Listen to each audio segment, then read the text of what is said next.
Welcome to the Leetist podcast, a podcast where we play games about games, video games, games of the video sort. I am Kenny, joined today, as usual, by the Bartleby and Loki to my Azrael. Ooh, yeah! Get some dogma in this house. A.K.A. Tim. Hi. And Ryan. Hey. And also here today, Cardinal Glick himself, RGB. RetroGameBrews. Buddy Christ. Dear God. That's awesome. If only we had their numbers. Welcome to the show, man. It's so good to have you on. Yeah, so good to be back. I'm actually glad you guys asked me back. I wasn't sure if that was ever going to happen. So I'm totally excited. This is about the host exchange, the official host exchange that we did. I love it, man. I mean, like, anytime we can get any of these guys, you guys are always just a blast to have on the podcast. So you guys come back anytime you want. For sure. We have a lot of fun games today. We have Are You Smarter Than a Lead Gamer? We have the news game as usual. Tim has an IGN Games in Review, a returning game. And, we do our flavor of the week. All that stuff is in the timestamps below the show if you want to jump to anything at all. Yeah, that's true. And if you like the show, do us a solid and tell every single person you ever meet that this is the greatest podcast you've ever heard. In fact, you can pause the show right now and go to the review section of whatever platform you're listening on and drop us a quick rating and review. That can really help us get seen by more folks. Also, tell your friends and followers. They can go to theleetist.com/new-listeners where they'll find some fun clips from the show and give them a taste of what we do here. Plus, it includes a recommended jumping off episode for folks to start their Leetist journey. Oh, yeah. I'm ready to jump off. Man, I feel like we get all the official stuff off our chest You here, gotta get the housekeeping stuff. Housekeeping? Yeah. And then Housekeeping. housekeeping? You ready to check you off? Oh, boy. And on that note, I found a new sound drop I need to What kind of find. hotel is this? what kind of hotel is You tell me which way the gym is. Were you watching Spectre Vision? Yes, we could quote Tommy Boy all Yeah, day probably This is long. the first time we had a week off in quite a while, so we are true. reconvening here, and there's a lot of news. I probably. just realized that I could have used news over the past 2 weeks instead of the man. past week, and that would have made making this game way easier. But in the meantime, let's go ahead and play this last week's news game.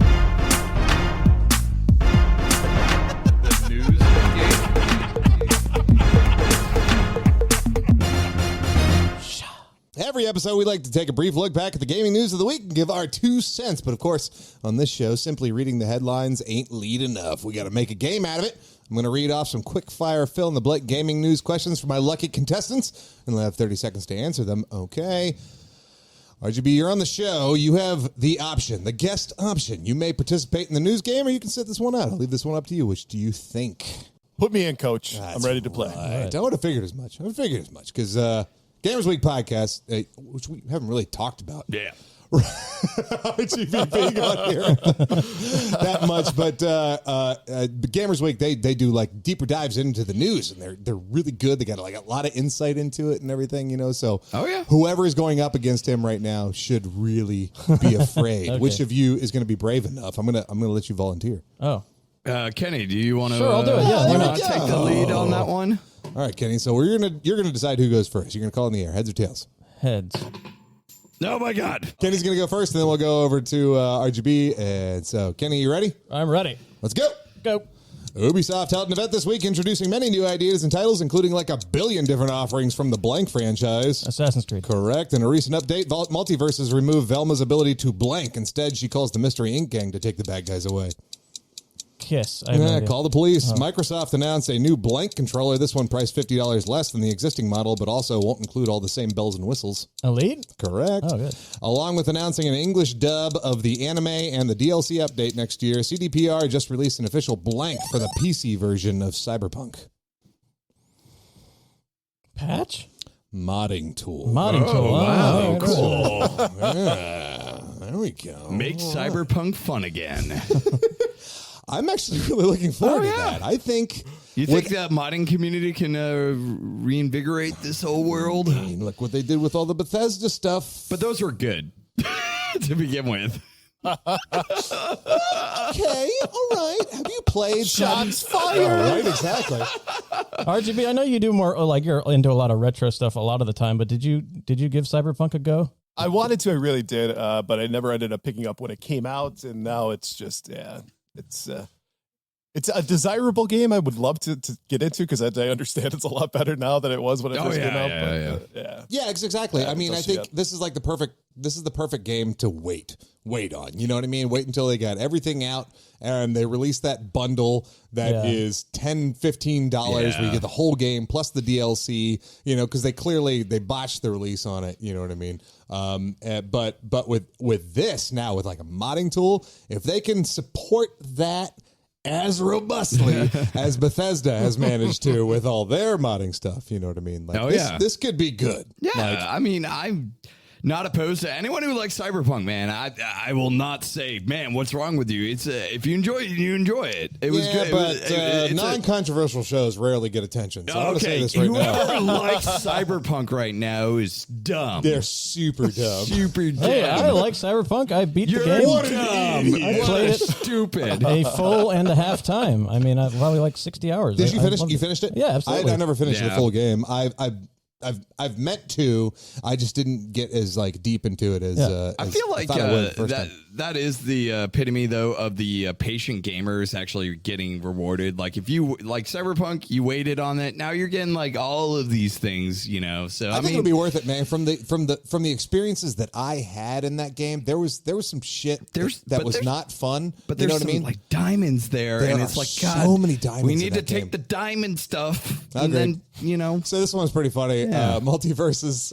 Velma had an ability where she could like build up a gauge that was like evidence or something And like then that call the against your police. opponent. Oh, that's And then eventually you could call the police and it could take your enemy out of the level. that's clever. It's been removed. Okay. I think I may know why, but yeah, that's interesting. Now Mr. Ink comes and throws him in a van, which is better. Wait, is that really what happens now? That is way worse. First it puts like a sack over their head. What is happening? There's dark tinted windows in the mystery van. Oh my God. It's just, I thought that was pretty funny. That is funny. A cool thing though is the new Elite controller that's coming out. I think they're calling it Elite 2 Core.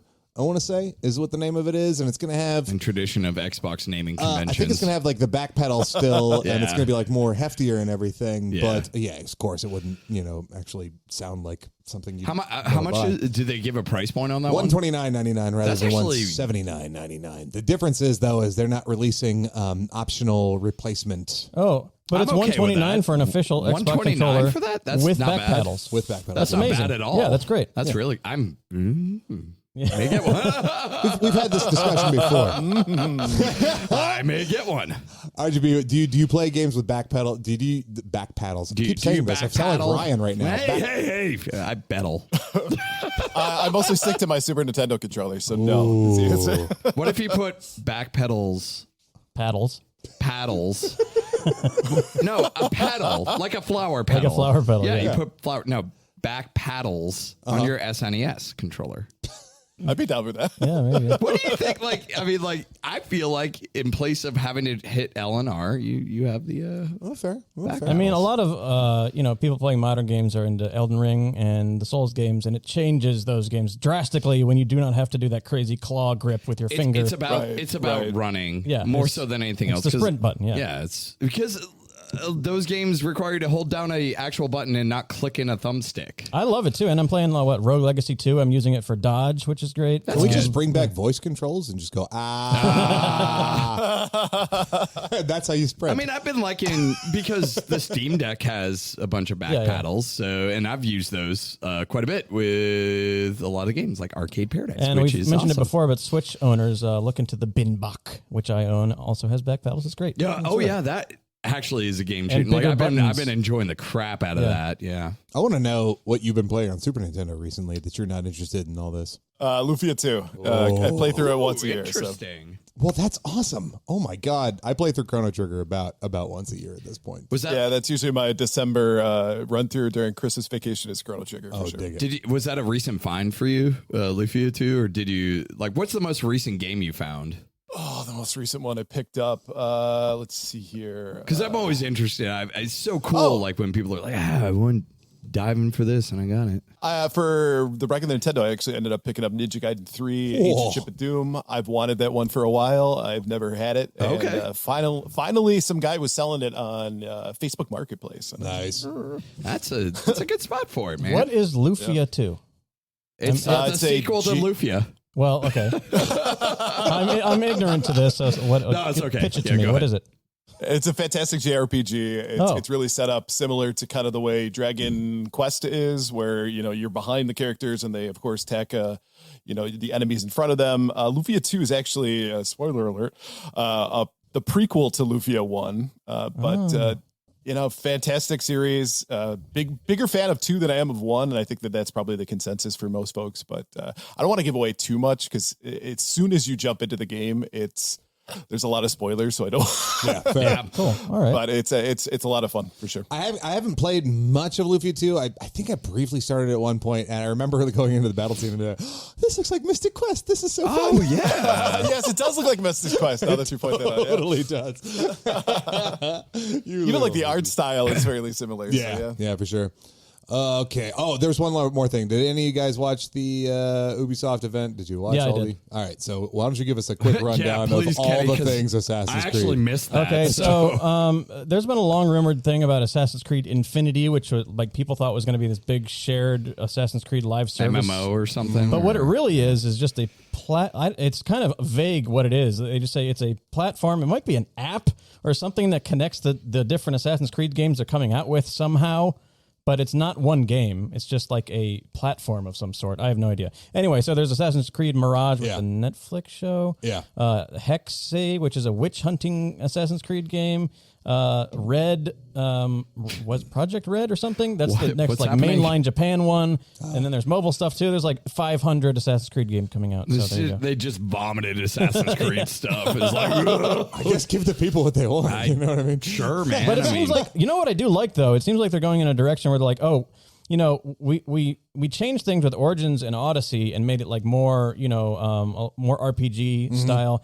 It seems like they're going to keep doing that, but they're also going back to old school style and having like two separate kind of franchises. Well, they're both Assassin's Creed, obviously, but they're going to start doing it the old way as well and keep building on the RPG way. Okay. I'm interested to see what that return to form looks like. I'm shocked they weren't going down the road like most developers going Assassin's Creed remake. Here we go. Oh my god, because we needed that. All right. Well, Kenny, you got 2 out of 4. Not bad. That's Time good. for RGB. You ready for your news? Oh, not really. Well, here we go anyways. Begin. Perhaps a bit of victim carding. PlayStation CEO Jim Ryan says Microsoft's proposal regarding the blank franchise is unfair to gamers. Call of Duty. Correct. Practically a FromSoft tradition at this point. This week, a streamer beat Melania in Elden Ring using a blank. Pogo stick. DDR dance pad. Games Done Quick announced that they're moving January's AG to Q back to blank due to issues with Florida's politics regarding COVID and aggression towards LGBTQ plus people. December. Online. Okay. Finish The the timer questions. has run out. Let's hear the last one. I'll give you the last one Let's give anyways. it. Because this one's stupid. An announcement everyone has been waiting for could be on the horizon as the blank anniversary edition may be coming to Nintendo Switch. The blank anniversary edition. Zelda? Skyrim. Thank God. We've been waiting for that. That's not already on the Switch. Is it seriously not on the Switch? The anniversary edition never came out to Switch. Okay. God, So Jesus yet Christ. another Skyrim edition is coming 11 and a But half they do years have later. Skyrim on Switch, just not the anniversary Correct, edition. yeah, Which yeah. I know. Correct, So, yeah. my With God, RGB what with is 1 out of happening? 4 and Kenny with 2 out of 4. Congratulations, Kenny. You are the winner of the news. Thank you. Congratulations. Thank you. All Aren't right. you good? Games Done Quick online, I just don't get the same It's feel. not as fun. It's not as fun. You know, it's not it's- as fun. it's a logistics thing. I get why they're doing it. I get the cause. That's fine. Yeah. Go somewhere else. Then can you go to a different state? Well, apparently they got okay. So yeah, I should clarify on this one. They've got a contract with whichever I don't know if it's the state or if it's with whatever venue they had for it, kind of thing. That said, like the only option is you can go online or you can go elsewhere else. The fines or something like that for breaking that contract are like incredibly high. Oh, gotcha. Oh, wow. Yeah, they're opting for going online instead of moving it somewhere else. And I imagine enjoyable. next year it'll be different. And I totally agree. The GDQ is better when it has the audience. They're impressive. Don't get me wrong. Like everything they do is super impressive. But last time they did some online, I know there was some controversy with people showing like videos of runs, but they weren't the actual one running it and stuff like that. Like there was a couple of problems with that. I don't know, there's a lot more technical difficulties when it comes to streaming and doing those kind of things and just not hearing the audience. I think that's more than anything else. It's not getting an audience reaction when something amazing happens. Do you watch the GDQ stuff? I do. And in fact, one of my buddies, Mega Retro Man, was doing a run recently, with Ninja Warriors and did amazingly well in it. It was great. A lot of fun to watch him play. Ninja Warriors. They made a game. He's got the world record. Get out of here. Oh, that's cool. Whoa. Yeah. That's I need to find a game to get a record in. Like, there's bound to be a game no one plays. Yeah. Maybe that's my challenge to myself. There you go. Maybe I challenge myself to do that. I don't know. Mary-Kate and Ashley Olsen, pocket organizer, I heard.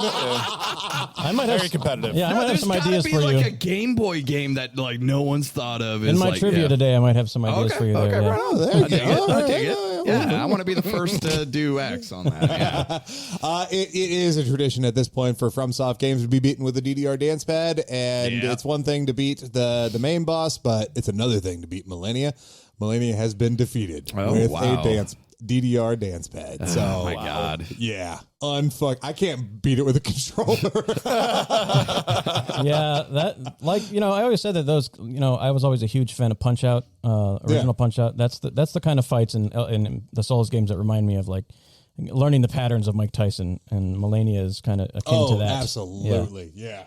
It's a fucking tough fight. Yeah. It's fun though. It is. Once you finally get it, it's exhilarating. It's a good thing it's optional. It's like fucking racing blue in Mario Kart. So the oh boy. Duty Fridge. Perhaps a bit of victim carding as we're talking about Jim Ryan. Okay, so Jim Ryan was basically this is a conversation better left to the pros, I think, at this point, because it goes deep into kind of like the politics of gaming and franchise ownership and stuff. So if you guys have insight on this, you can fill me in better than I think I could fill in our audience.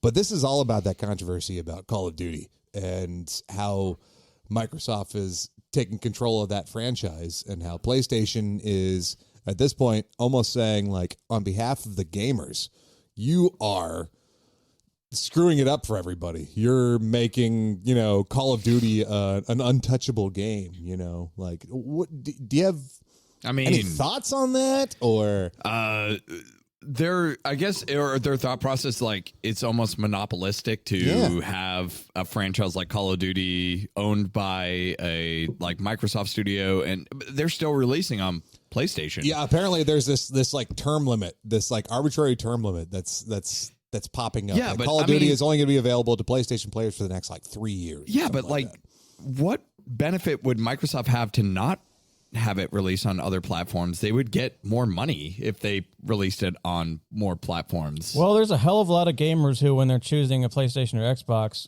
if Call of Duty is only on Xbox, they're choosing Xbox because there's a huge crowd. I don't hear a lot of people, or at least from what I've seen, playing on PlayStation, playing Call of Duty. Well, there are, though. There are, but I think the majority of them are Microsoft. It's been this way forever. If you think back to even high school, there's a million kids who all they play is Madden and Call of Duty, and they either have one of the two systems, right? So that is such a huge section of gamers that, like, if only Microsoft had it would be a huge hit. Same foot too, like Sony owns. What was the latest big company purchase? Was it Blue Point? Bungie. Yeah. All right, that's perfect. So Bungie. So like Destiny. Like, so then they have a stranglehold on Destiny then. Like, isn't it the same? Like, same? Like, like you can't. This is what I'm unclear about because they haven't said what their plans are after 3 years. Exactly. Right? They could do the same thing with Destiny. So, like, I don't understand what the complaint is here. I just love throwing out controversial topics and watch you guys squirm. No, I'm trying to figure it out. Like, I'm like, what is everyone upset about here? Like, just play on PC. Oh, no, you're easy to go. Play on PC. Just play on PC. Come on, plebs, just get yourself a PC. Phil Spencer and Microsoft has said for a long time, they keep saying that, like, we do not want to take games away from different consoles. We want people to play anywhere they want to, blah, blah, blah. You know, a lot of that has to do with, PC or Game Pass this or is Microsoft. Such a different conversation than when we were having like 4 or 5 years ago about the excitement of PS4, and their exclusive titles is like, oh man, gotta get a PS4. They've got like these amazing titles that's totally worth buying it. If you got a PC, fuck it, you don't need an Xbox or anything like that. Well, I mean, you need a what PS4. What I'm learning slowly but surely is everything does migrate to PC. I mean, there is Sony exclusives I never thought would come to PC. All roads like Horizon Zero Dawn came to PC. Mm-hmm. God of War came to PC. I'm like, oh, okay, well, if I wait long enough, I guess they'll come to PC, so I don't care. There's plenty of people out there, though, man, that this is like they choose a console and that's what they get. You know what I mean? For a long time. If Microsoft actually does that in the future, I think there'll be more to talk about, but I don't know what their plans are. So that's my answer. Yeah, we can't say anything until it's done. So let us know. Good topic. Call in now if you have questions.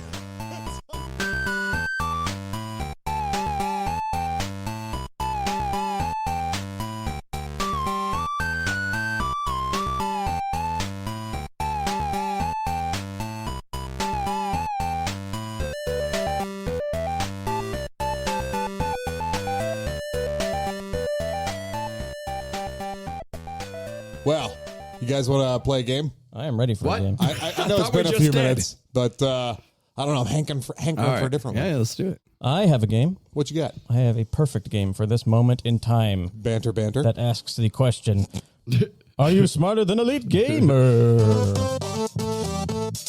On a weekly basis, we strive to prove our superior gaming intellect. One of us will try to outsmart the rest with our own unique brand of gaming trivia. This week, it's me, Kenny, who shall present the categories and questions, and my co-host and RGB here will bravely attempt to match wits. Here are the categories. God damn, you're a champ. Yeah. You are such a professional. You did that way better than Ryan ever did. You really did. He really did. Although my gaff of "It's a Me" is a beautiful. Yeah, thank you for that. It's a happy. That is the perfect Ryan thing to include. Yeah, exactly. All right, first category, a returning gorgeous. I love it. Tim, you remember this category? Category called "They Made a Game Out of That." They made a game out of that. Oh my God, I've been wanting to do this category again for a long time. Oh, I'm looking at your shirt, Kenny. I like this shirt. Oh, thanks. Next category, you remember "Prepare to Sly"? My old category. It was Sylvester Stallone movie, video game, or both.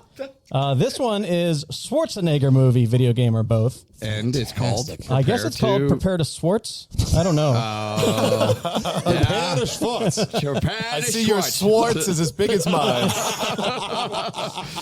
And the last one is a game that I test ran in the bonus show a while back. We do a bonus show for patrons.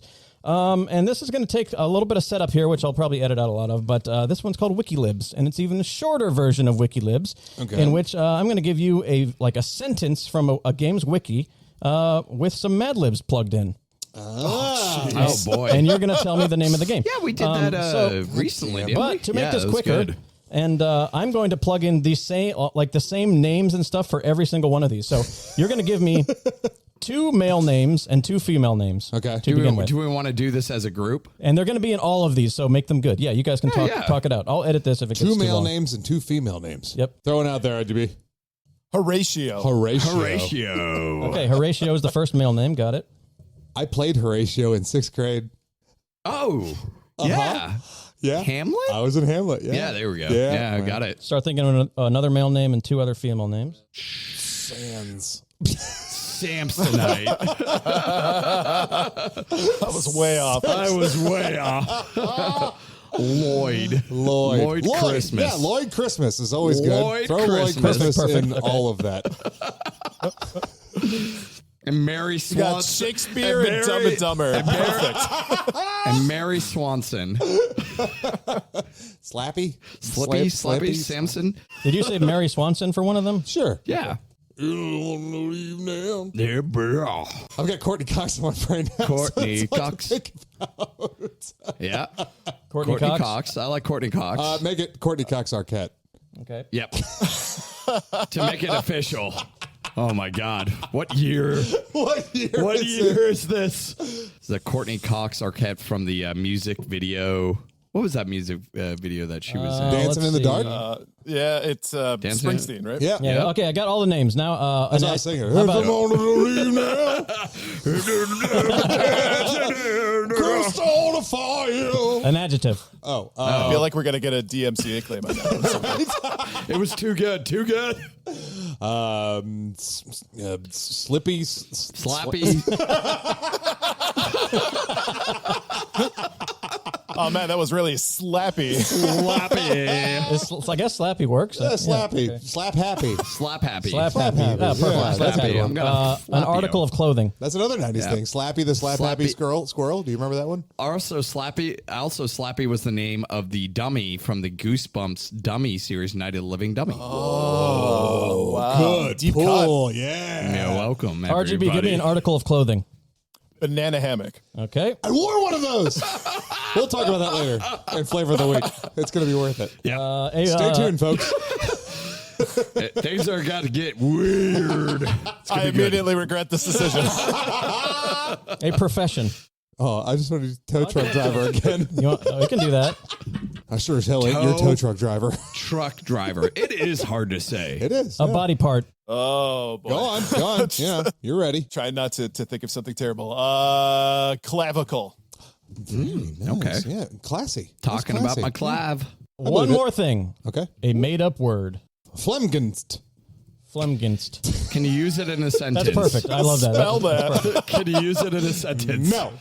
All right. Here I we go. had a stroke, and my last word was Flemgens. That was a very Phoebe-inspired word, I think. All right. So after we have got our Mad Lib words ready, the categories once again, gentlemen, are they made a game out of that? Prepare to Swartz and WikiLibs, and we will see who goes first now. There's a coin somewhere around here. I dropped it on the floor. Does the coin work for three people? Yeah. Kind of. If it lands on edge, it's the third person. Yep. Okay. I call the edge. Tim's going first. I've seen it happen before.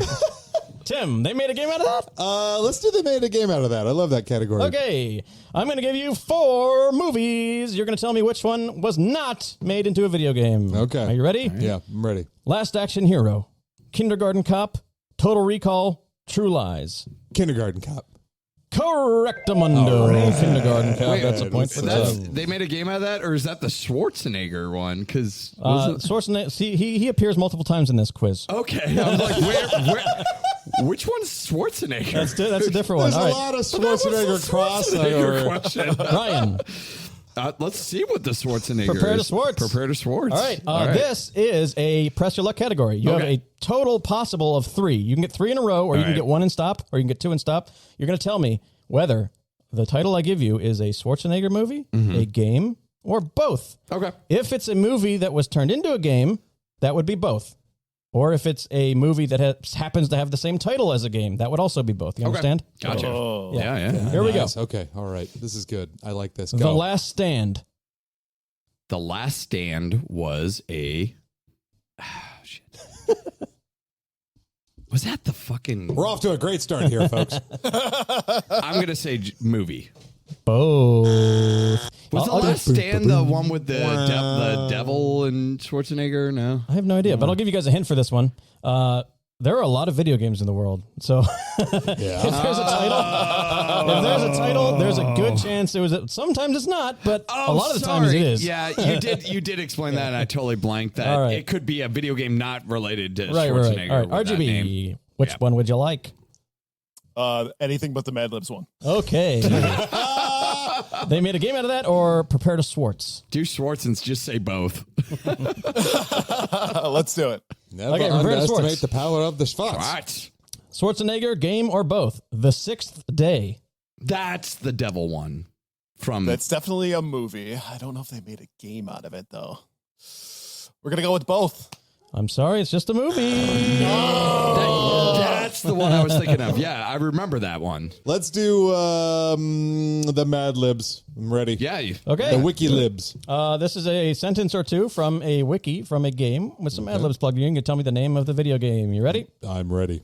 The first player controls Horatio, a boy wearing a slap-happy banana hammock, while the second player controls Mary Swanson, a girl wearing a pink one. A pink what? Oh, I'm sorry. This is a little easier than I made to set up at first. These are all NES games. Oh. Yeah. Well, does that really make it easy? A little bit, yeah, for sure. It lets you narrow it down. So one more time. The first player controls Horatio, a boy wearing a slap-happy banana hammock, while the second player controls Mary Swanson, a girl wearing a pink one. A girl wearing a pink banana hammock. I think I might know this one. Oh, no. I'm debating in my head what that could be. This is the only stealable category, by the way. Oh, okay. So. Oh, no. The only thing that's coming to mind is Mario 2, and that can't be right. Ryan? Ice Climbers? That is correct. Give it to him. Give it to him. Were you going to guess Ice Climbers? I was going to say nothing, actually. So it is his. It's his. It's yours. It's all good. All right. Sorry, my name is Ryan as well. So I'm gonna say RGB when it comes to you. Yeah, thank you. 10 for it. Well, it doesn't help when Kenny looks at you and says, Ryan. Oh, no, the sudden downside of us being around the table together. All right, now we go to Ryan. All right. Me. Yes. Okay. Wait, are you talking about me? Let's do, I like the wiki. That was fun. Wiki All right, let's Labs. do Wiki. The character of Horatio attempts to save a young girl who happens to be Mary Swanson from Mary Swanson in Wonderland. Courtney Cox Arquette follows Horatio around and occasionally gets kidnapped. Various villains from Disney cartoons and animated films make an appearance as bosses. That Kingdom Hearts? Wait, no, that can't be a Kingdom Hearts. You said NES. Sorry. RGB. I got nothing. Okay, all right. I thought I didn't know that one. DuckTales. Nope, this is The news game. It's a game within a game. I thought there were enough hints to get you guys there. NES game, Mickey Mouse Capade. Oh.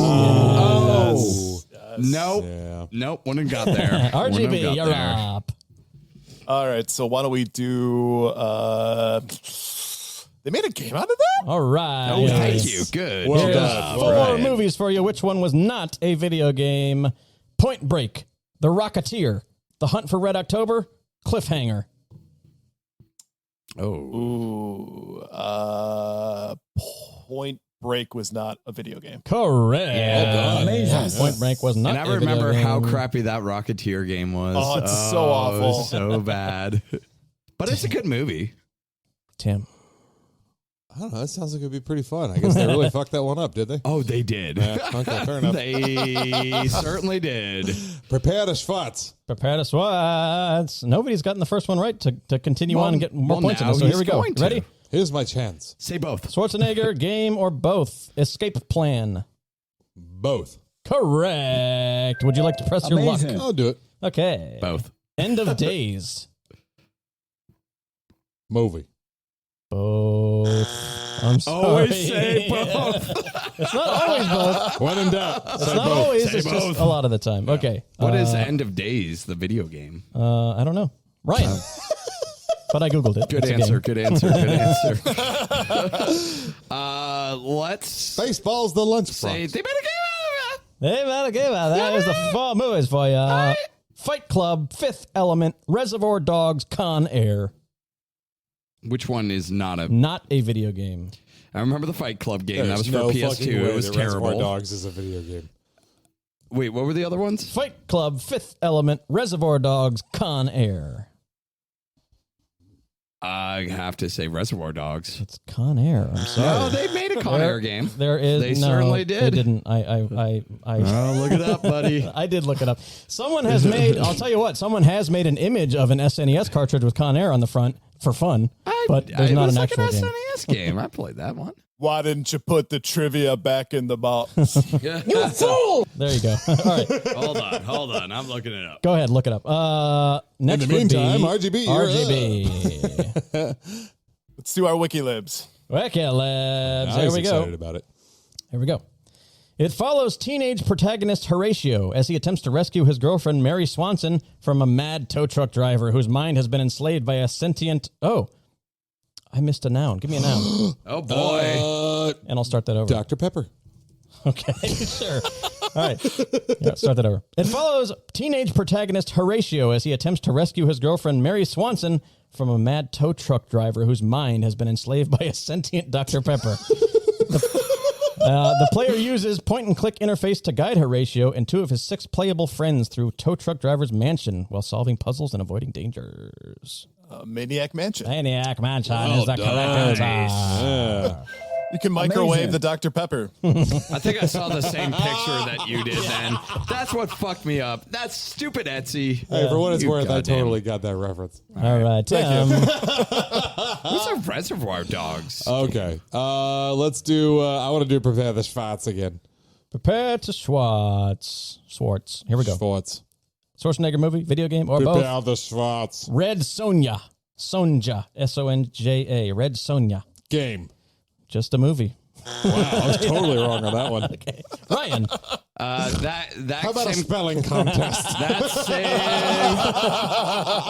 same category. Same. Let's go. Schwarzenegger? Yeah. Okay. Stay Hungry. Ooh. Both. Just a movie. Why are you doing this to us, Kenny? It's a tough one. Ryan, you always get the Sly impressions. How's your Schwarzenegger? Oh. Hold on. Let's try this one out. I want you to say rubber baby buggy bumpers. Oh, you gotta get the rubber baby buggy bumpers. I don't know what I'm doing. Sometimes I do a good accent. It's kind of warping into Sylvester Stallone. Well, that was Sylvester Stallone. Dasher, Dancer, Prancer, Vixen, Comic, Cooper, Donna, Blitz, and I know it. I know the answer. I know the answer.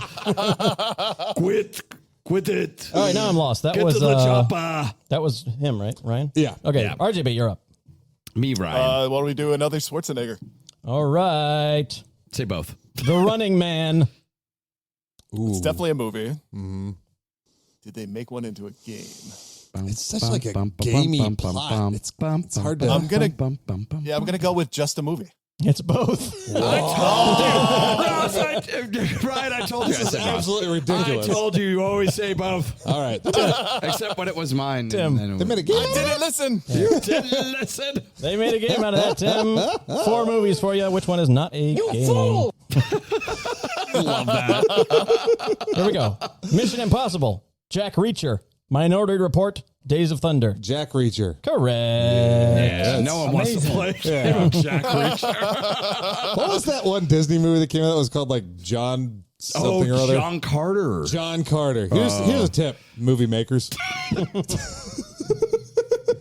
Don't make your movie name Jack John Smith. or John or It's Jack. not going to or- work. No one cares. Nobody's Ryan. going to watch it. Both. Did I get the answer? You want that one? Was that right? Would you like Prepare to Just roll the Schwartz? dice, just do No, it. I'm going to say Wiki. Wiki. We all right. haven't done Wiki in a second. Let's do Wiki. Here we go. That's pretty funny, yeah. The series is notable for being one of the few instances of a platform game in which the player cannot jump. To cross gaps or climb ledges, the hero must use a slap-happy clavicle. Bionic Commando. Bionic Commando is correct, Ryan. I love my slap happy clavicle. Very good. Yeah, that game is impossible because you cannot jump or do anything other than that. That was Oh, amazing. my mind is blown right now. Yeah. It kind of hurts a little bit. That's good. impressive. I would have never Really? even ever have Have you guessed guys that. never played? I know of the title Yeah. and what it looks like. I just And I then didn't they know made a those facts. remake of it in 36 minutes. Wow. I would've guessed RGB, you're Mac. up, my friend. Why don't we do? They made a game out of that. All right, this is the last one, and they made a game out of that. Here's the 4 movies: Demolition Man, Lawnmower Man, Catwoman, and Bicentennial Man. Bicentennial Man. Correct, of course. There's no way they made a bicentennial, man. Dead giveaway. All right. Tim, For some reason, I remember the Lawnmower Man like cover, Game? and it was Yeah. absolutely nothing like the movie. Oh, It it's was super bonkers. weird game. But the movie was really weird, too. Yeah. Yeah. What do we have left? We have Prepare the Schwartz and WikiLibs. yeah. Let's do a WikiLibs. Okay, this is the last WikiLibs. Oh, no. Oh, no. I want more wiki. I'm ready. The story of this game follows 15-year-old Horatio, a high school baseball team captain from... Oh, damn it, I missed another one. Give me a place. Encino. Okay. Man. Starting that over. Here we go. Okay. The story of this game follows 15-year-old Horatio, a high school baseball team captain from Encino, as he travels to visit his uncle, a tow truck driver by the name of Dr. Lloyd Christmas, at his laboratory on the fictional Sea Island in the South Seas. When Horatio arrives at Dr. Lloyd Christmas's home in the tropical village of Flemginst, he finds that his uncle has gone missing. I don't know. The kid in King Arthur's Court. Ryan, It's me, Ryan, right? Yep. All right. Adventure Island? No, RGB? Star Tropics. Star Tropics. Yeah. There you Son go. of a, he's good at this. Let me give you a score update. There's only a couple. Actually, I think all that's left is like A couple of just prepare this prepare first. sports. Not even that many of them. All right. RGB has 5, Tim has 2, and Ryan has 1. Oh, boy. RGB. All right. We got to. It's not looking good for the folks at the latest. So, Hey, Ryan, what do you say? Should we combine scores and see how we do? Can we do that? Fusion. I'm getting scraping the bottom of the barrel of these prepared swatches I have left over. So here we go, Ryan. All right. Killing Gunther. Killing Gunther? Movie, game, or both? Uh, Schwarzenegger movie, game, or both? Whoa. Whoa. Game. Just a movie. What was Killing Gunther? It's a Schwarzenegger movie. Yeah. It's about, Did they kill Gunther? I guess so, yeah. RGB, Eraser. Both. Both is correct. Amazing. Would you like to press your luck just You for the hell of should. it? Do Press it. my luck. do Let's it. do this. Do it. Yeah. Red Heat. Oh, God. That's a terrible sounding game. Both. Both. It's both. Keep going. Press your luck again. Press your luck one more time. You got one more? Let's do it. All right, here we go. Collateral Damage. Movie. Come on, man. It's movie. It's got to be only. both. It's got to be movie. It's definitely a movie. It's both. definitely It's both. Just movie. It's both. You know you want it to be both. It's just a movie. Here's the trick here. Cat lateral damage is a game. You got to be kidding me. Collateral damage. But collateral damage is not. That's fair. Well, great. Now we're going to lose. Oh, man. Oh, boy. All right, let's just finish these out real quick. Tim, Battle City. I don't care. Both. Game. It's a game. Would you like to press your luck? Yeah. Both. Jingle All the Way. Movie. Movie is correct, but there is a card game. Amazing. Press your luck again. Yeah. Freedom Force. Both.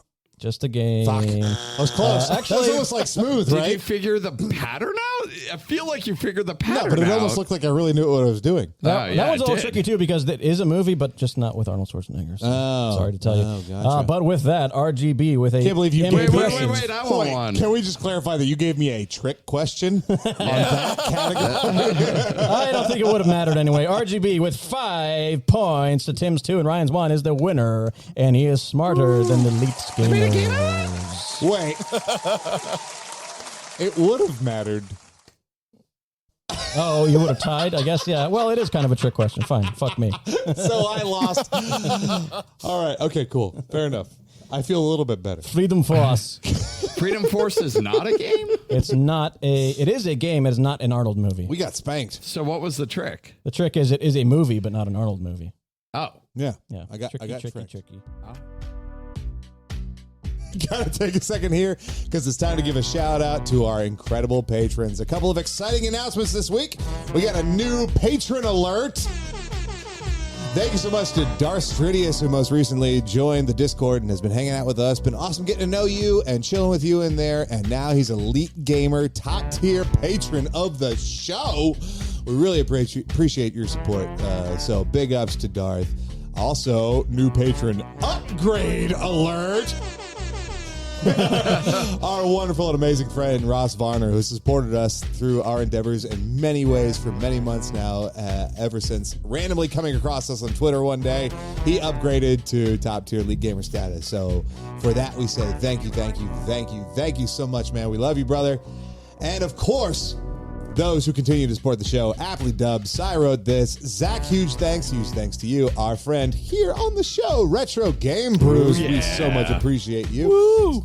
Spoof Shot, McCoordinator, Kyle Harvey, Lemons, Andrew Morris, Brandon Walls, Andy, aka Hobby Time 168, Isaac at Economechanic, and the man, the myth, Emo-esque. We massively appreciate the support of the show. So from the bottom of our hearts, thank you so much. You are truly Leet.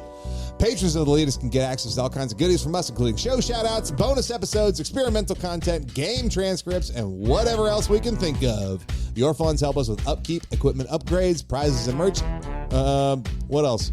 Oh, man, a hair transplant. Hair transplants and more. Great. For additional info about becoming a patron of the show, check out patreon.com/theleetist. Yeah, for just $1 on Patreon, you can get the show earlier than everyone else. For just $3, you can get 30 extra minutes of Leetist every week as we do bonus content for the patrons. Come on over to Leetist Patreon. Thank you guys so much. We love you. We love you. I came for the hair transplant. I stayed for the awesome content. Yeah, last time we had you on, it was with your whole crew and everything. We played a bunch of games with you, and I guess while you're here, do you want to a lot of our listeners we absorbed from you, which we have to thank you for. And we're taking over. Also, that means like you guys have been incredibly supportive of our show, and we really appreciate everything you guys. Well, have I done mean, it for goes us. both ways. Thank you so much. Not to make it awkward or anything, but I love you. No, it seems like a lot of the guests we have on too. It's like we end up like we're bullshitting about stuff when we talk about Gamers Week, and it's like, oh yeah, we know Gamers Week. We come from them. They help us out in this stuff. So you guys are kind of like the.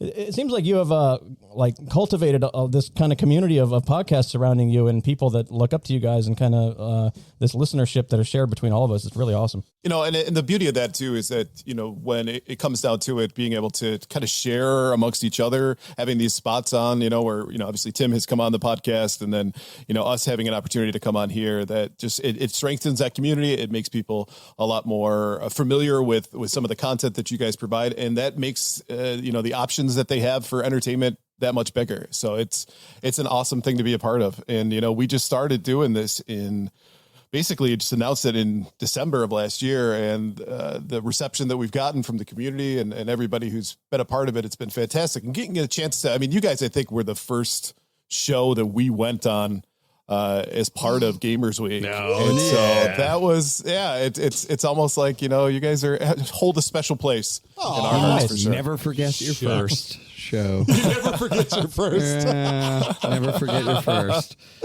I remember. Man. That was an absolute blast. Yeah, no, it was a lot of fun, man. And having you guys on is always great. But we really need to like have all three of us jump on your guys' show and do like a trivia showdown. A pod v pod showdown. I think that's but go on theirs and take it over. Yeah, no. There we go. It's for the naming rights. There can only be one Ryan. We're trading pink slips. Yeah, I don't know if you heard that recently. We've been wanting to start doing like podcast versus podcast trivia showdown, and we just did our first with Girls on Games a couple weeks ago, and it went awesome. Awesome. So Awesome. I think maybe I'll bust out the old dueling glove. I like it. And I'll say, hey, I challenge you guys. I challenge you. I challenge you. I'm going to say challenge accepted. It's official. It's Where's on. the... That's where it should have been, but you know, Kenny's on that. I'm on the wrong sound bank. I have to jump around the sound banks. I really should get that on my computer. That'll really be helpful. No, I think we should, let's get that going. I'm curious, do you know what this clip is from? Oh my god. RGB? No. Okay. Okay. This is Kenny's obscure. Like this is a thing I grew up with. This is from Final Fight when there's a mini game at the end of the levels where you're beating the shit out of a car, and then when you're pretty much done, every mini game in those games. I know exactly what you're talking about here. When you're done, a guy comes up and just falls to his knees and goes, "Oh my god!" You destroyed his car. It didn't sound like car to me though. So Yeah, it's a little Oh my god! My God. Oh my god. oh my god. Oh, that's great. You guys have had a lot of amazing guests on your show. Who has been, some of your favorites that you've had on there, and who are you still like pining for to bring on to Gamers Week? Well, Hideo Kojima, we'd love to have him on the show. Oh yeah, okay. Famous podcaster. I don't speak any Japanese. Neither does Brewer I'm sorry, Donnie, I so don't speak it'll make it Japanese. real easy. It'd be so awesome to have him on, and you're like, that's so interesting. Wait for him to just stop talking and go, that's so interesting. Tell us more. And then he just keeps going, and you're like, yeah. No, I was curious about, because like when we had you guys on, it was, we had a bunch of games to play and there was a bunch of people. But now that you're here by yourself, I'm curious about your kind of favorite games. We didn't really get to talk about that. And like, I know you're a big retro gamer, but what is it like in your echelon top, RGB's games of the generation? Sure. So let's go here. Why don't we start with NES? My favorite game on the NES is Mike Tyson's Punch-Out. Oh, yes. I'm with you there. Good call, man. Yeah. Yeah. It's too hard. I was trying to think so when I was in Asheville this weekend, they had the original Punch-Out arcade that I played. Man, you want to talk about hard? Try that original arcade game. Left punch, right punch. Left punch, uppercut. Every move you do, they announce, and it's like, oh my god, shut up. So I finally beat Punch-Out in like 2007 when I just decided I'm going to beat this game, and I won by decision. Have you ever knocked out Tyson? Yes, okay. That's one of the things I am proud that I can do is beat Mike Tyson. Yeah, nice, so. Awesome. Actually, I did it recently on TikTok. Nice. Probably maybe 4 or 5 months ago. Huh. Yeah, before I got into the gaming culture, gaming space with the podcast, like everyone, I was the only person I knew in my life who had beaten that game, but that's over now. I can't feel that way anymore. I'm sorry, man. I'm sorry. The dream is dead. Okay, how about SNES? Super Nintendo is Chrono Trigger. Oh, down. yeah. Yeah, I'm with you on that one. Everybody in their Chrono Trigger, no Mega Man X love. It's just such a great goddamn game. It's so good. Mega Man X is a fantastic. It's probably one of my top 3 as far as things go. But something about Chrono Trigger, man. Just it hits the feels in all the right way. Yeah. Kenny? I just didn't get into RPGs until like PS1, and like when it's worth going back, dude. If you're gonna go to any system to play some RPGs, dude, SNES is the way to go. It was really a golden age of like the JRPGs where they were trying different weird experiments to see what worked, what didn't work, and then it was. Man, it never really has gotten back to that point of like, man, let's go fucking weird with this shit. Yeah. Let's fucking. Everything's got to be mainstream. Has got to play to the lowest common denominator. We need to have a toad, a robot. We need to have like we need to have like all these weird companions coming together.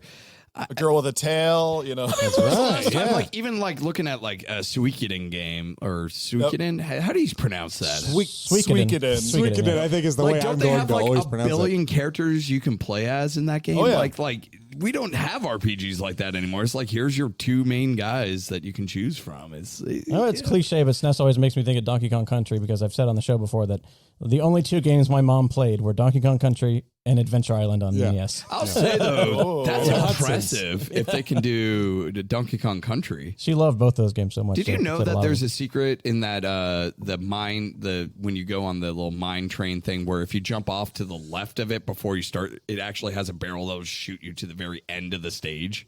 Shut up. I think I'm not joking. If you do that, it puts you down right in front of the last guy. So you think that you're in the clear. You're like, oh, wait, end of the level. This is awesome. Yep. And then there's one last guy that can hit you. But it blew my mind when I found that out. I'm like, you mean I can skip all of this? Whoa. I'll remember that next time I run through that game, which I tend to do every now and then. Holy shit. So as soon as you go through the door, jump off the ledge, and it's right below you. Yeah. 2 and 3 are fantastic games as well. All those. Those SNES, for sure. They are worth revisiting. Yeah, I'm still a little taken aback, Kenny, that you haven't taken the time, because I think you'd really dig it if you Chrono jumped Trigger? into just in general SNES JRPGs, man. JRPGs. It's so many too. It's so many. Go Google the list of best ones and start from 10. And work your way up to 1, because 1's going to be crucial. All right. It was one thing that blew my mind. I didn't think about it until I was older. Shining Force too, man. I think you would like Shining Force. I didn't realize.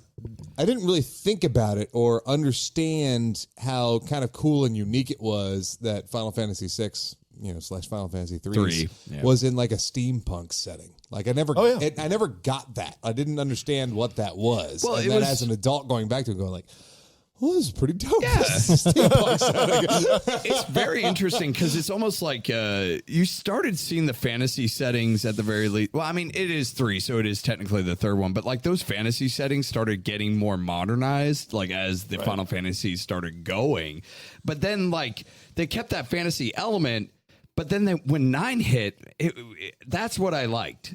I was like, that's the fantasy I want. I want that fantasy. I'm not a big fan. Like, I love what 3 did or 6 did with its world, but I don't want that for every Final Fantasy in the future. And 7 was kind of like that in that kind of world. And like, 8 was kind of like that. They were all more modern, but like, not like retrofuturism kind of thing. Yeah, exactly. It was all retrofuturism. And I'm like, no, man, go back to the fantasy. Go back to the weird, like wizards and elves and magics. Yeah, 9 was such a love letter to the Super Nintendo RPGs, and it was done just the right way. I agree. Even down to how it looked. So the art aesthetic of it even looked kind of, that Super Nintendo-esque era.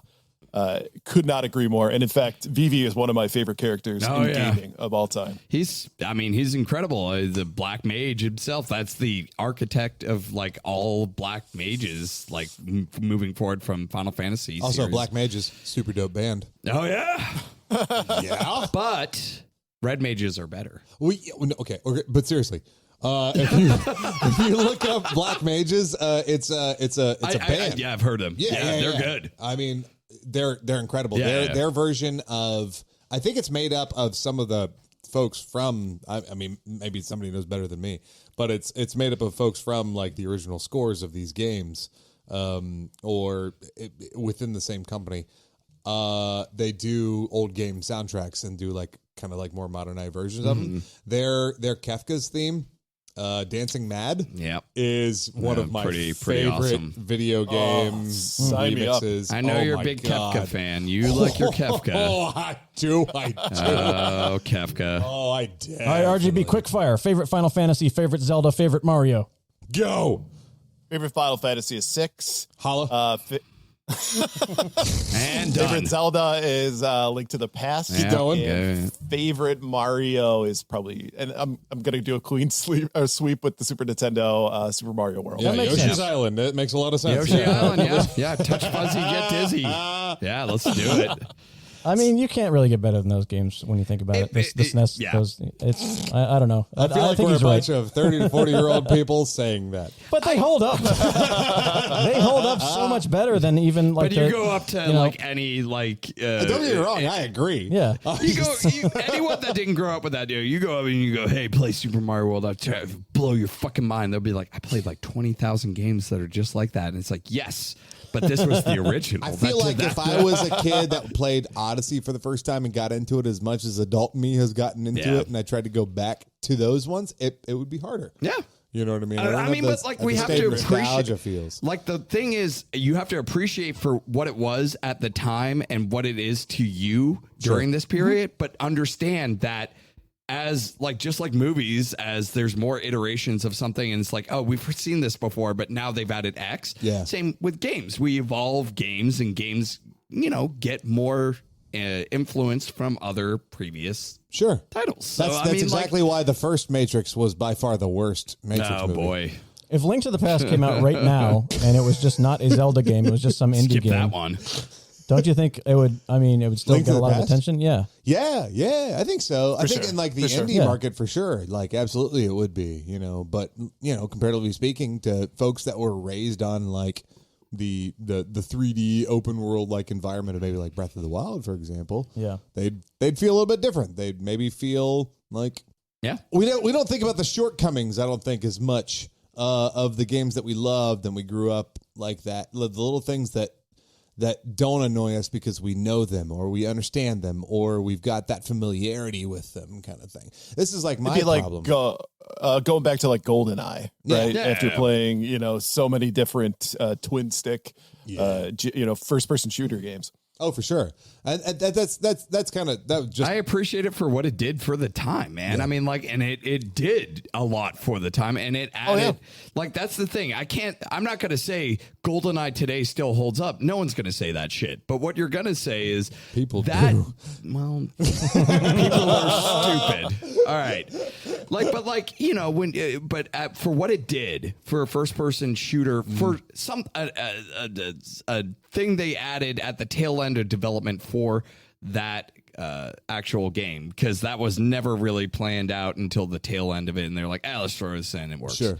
Yeah. I mean, it's amazing. It's like, it's an incredible part of history, and that's what you got to appreciate, is like, this did a lot for us, and at that time it holds a place in my heart for it. But would I play it again? Fuck no. I mean, like, it's not. I've moved on, man. I mean, like, there's you've done better. You've made all of these grandchildren essentially. Well, that goes to my point why I think the SNES answers are solid ones, because I think they're kind of in a different category when you're talking about that, because it's like you could re-release those right now and they'd be still great games. You cannot re-release GoldenEye and it would be a great game right now. That was like, it feels like that was like the first generation that could be, like redeveloped, remixed kind of thing and still feel smooth. You know what I mean? Like Nintendo had like few and far between, like perfect feeling type games. You know what I mean? And SNES, I think, had more. And I'm discounting the Sega Genesis here because I didn't play a lot of Sega Genesis. Maybe you could throw in more insight. I can tell you all about Sega Genesis. Dreamcast was my baby. But I also think that there's interesting contrast now, because if you think back when they were first developing, the limitations they had on what they could do with a game held them to a standard that they had to kind of be able to make work. So they got to experiment a lot more. They tried different things. Mode 16 or whatever, Mode 7. Mode 7. They got to try like an experiment and see what works, what doesn't work. And you don't really have that now. You don't need to have that. You have unlimited resources now to be able to create a game and be able to do whatever you want. But like looking back at that 8-bit era or 16-bit era where you had such technical limitations and you had to use that to your advantage, that's where you got the unique fucking aspects of these games. Yeah, fair. And you're 100% right on that. If you think about it too, from a graphical standpoint, they couldn't do much. Yeah. So a lot of it had to rely on gameplay elements as well as story elements. So, games that came out like Final Fantasy VI and Chrono Trigger, those games had to have stellar stories in order for it to be a game that is epic as it became. So in that sense, it's interesting too. Like if you look at the transition from Atari to Nintendo, that graphical upgrade was amazing. It was huge, right? Big difference. The difference between Super Nintendo and Nintendo isn't as large, but it was really the last, genre of truly 2D gaming. I mean, at the end of it, they had Star Fox and a few others that were trying something that was 3D, but nonetheless, harsh, bro. But by being that end of 2D gaming, it was essentially the best that could be offered from that experience. So naturally, a lot of my nostalgia comes from the fact that you're right. They had to put so much into the gameplay in order to make it exciting and fun and even obviously the Genesis was a part of that too. Where all of a sudden when we switched over to PlayStation 1 and 64, it was everything needs to be 3D. And there were a lot of games that just didn't translate well because of the fact that it was so focused on graphics. Yeah. But the same kind of thing happened with those too. When they transitioned, there was a limitation on those first 64-bit kind of genre things where they were like, we need to get X out of this. This is where you get your Mario 64s from. You get your, like, how do we make this work in the confines of what we're working with right now?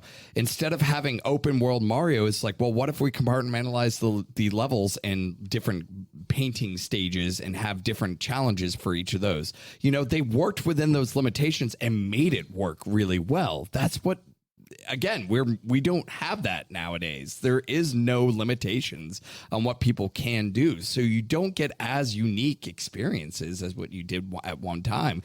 But at the same token, the people that have all the resources now can take from what made these old games so great and just enhance them and make them even better. No kidding. And that's where the indie scene is coming into play too, where the indie scene seems to be very familiar with this concept, especially when it comes to just not focusing so much on the visual aspect to it, but mostly on the gameplay. If it's not fun, you're not going to play it.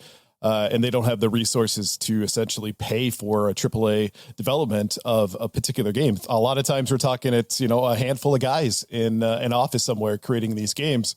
And so as a result, the games that come out of that space that are really well done are revered. The ones that don't get 5 downloads on Steam, and there it is. Last of my curiosity questions for RGB. What is the best non-Nintendo retro console?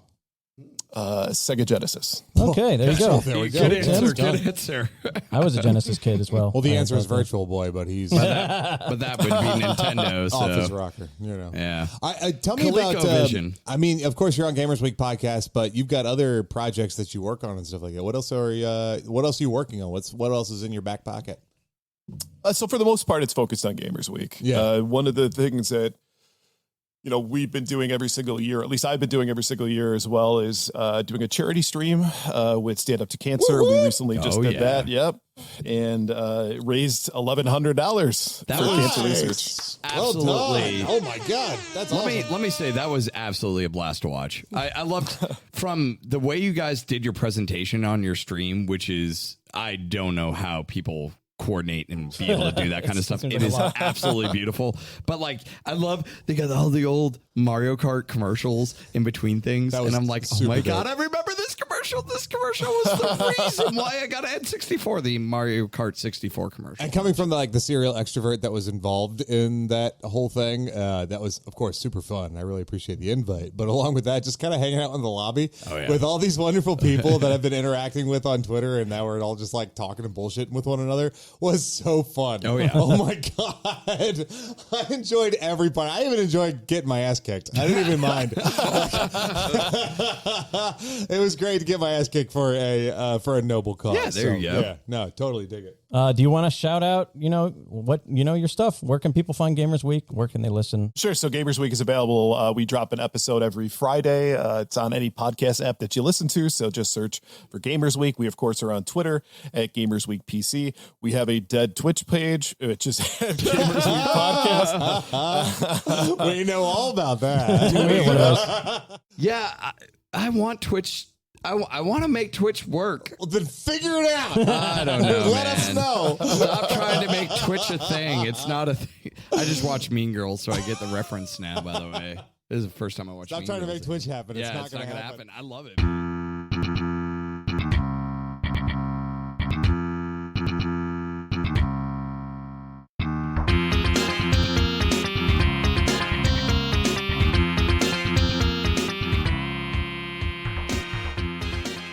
Are we ready, Tim, We are ready. to move on to...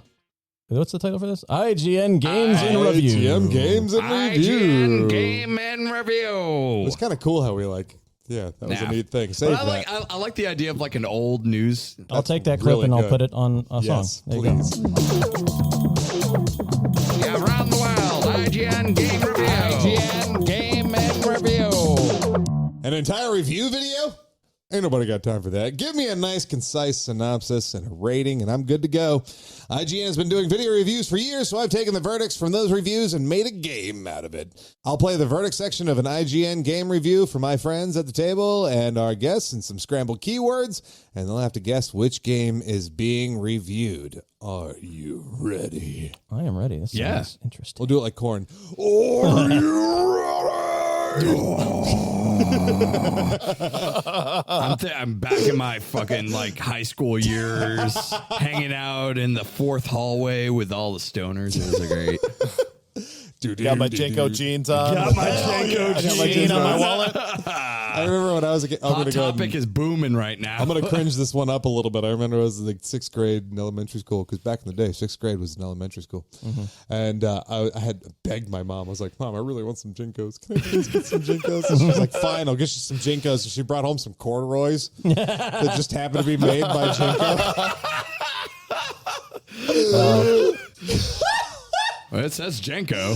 Oh, All boy. right. I was so cool. All right. So the way this is going to work, I'm going to go ahead and play a clip. Okay. And we're going to start with somebody around the table. We'll have to figure out who. All right. How do we usually do three people? How do we decide who goes first? I think Six- you six roll sided a die. die. Six-sided die. Where's my die Usually. at? Kenny, you're 1 and 2. Ryan, you're 3 and 4. RGB, you're going to be 5 and 6. We're going to find who's going to go first, and it is Ryan. Congratulations. I'm going to play the verdict from an IGN All review, and I'm going to, it'll be reversey, skippy stuff around the title of the game. I'm going to read off to you, but this is a stealable question. Gotcha. So if you don't get it, it's going to move on to RGB and then on to Kenny, and somebody gets it, they get a point. So There we go. here we go. Here is the first one. The first Sam's game was ahead of the curve in so many ways. This sequel continues to push those boundaries while cleaning up nearly all the technical issues and nailing the game mechanics. This is an experience that delivers in every way that matters. Pick any aspect of the game and you can be sure it'll be great. Combat, exploration, storytelling, voice acting, replay value, artistic style, they're all fantastic. It's also one... Mass Effect 2? That is correct. Oh my god, I was blanking on that. It was, well, the music. Yeah, the music, sure. It's a dead giveaway. All right, okay. God, I love that. Don't worry, they're getting easier. They're not. RGB, you ready? I guess. Good luck. It's a rare fighting game that hits just about every note as strongly as everything from its methodical and deep combat to its fantastically absurd story mode and its rock-solid netcode, right down to its extraordinarily comprehensive tutorial, is absolutely exceptional. It's only when you get into its drawn-out progression that it trips up. Oh, God. Oh, no. Pass? I have no clue either. How's it going on to Kenny? Long tutorial. Yeah, some are harder than others. Look, Fighting.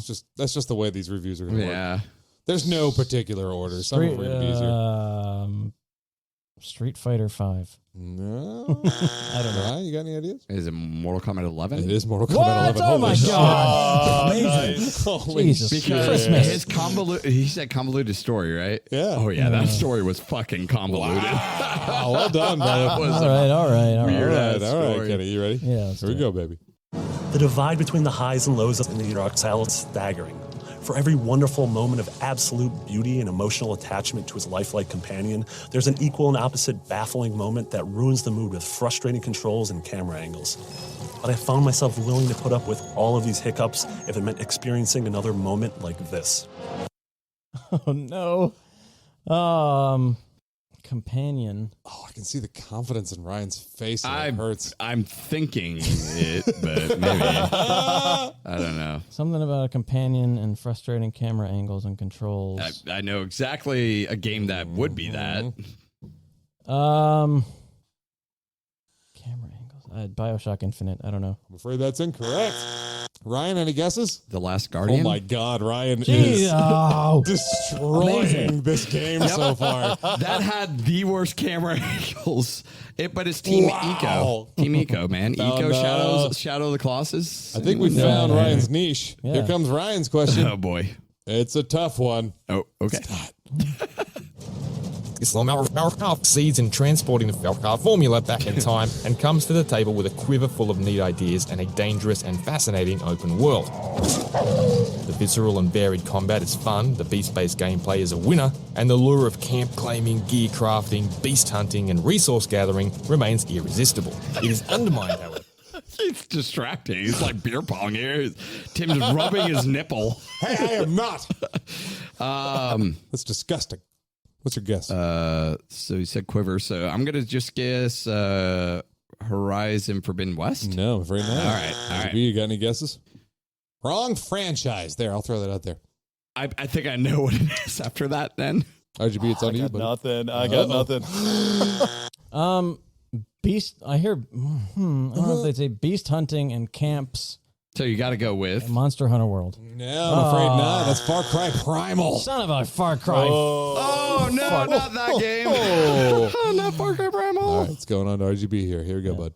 One playthrough isn't enough to see what Nemukima's deceptively complex scenarios have to offer, and its characters and world building are interesting enough that it was a pleasure to go back to see what I'd missed the first time. Though I wish its story had been handled with a softer touch, its well-written and acted central trio were vital enough to me that I felt genuine distress when they were in danger and a sense of victory when they triumphed.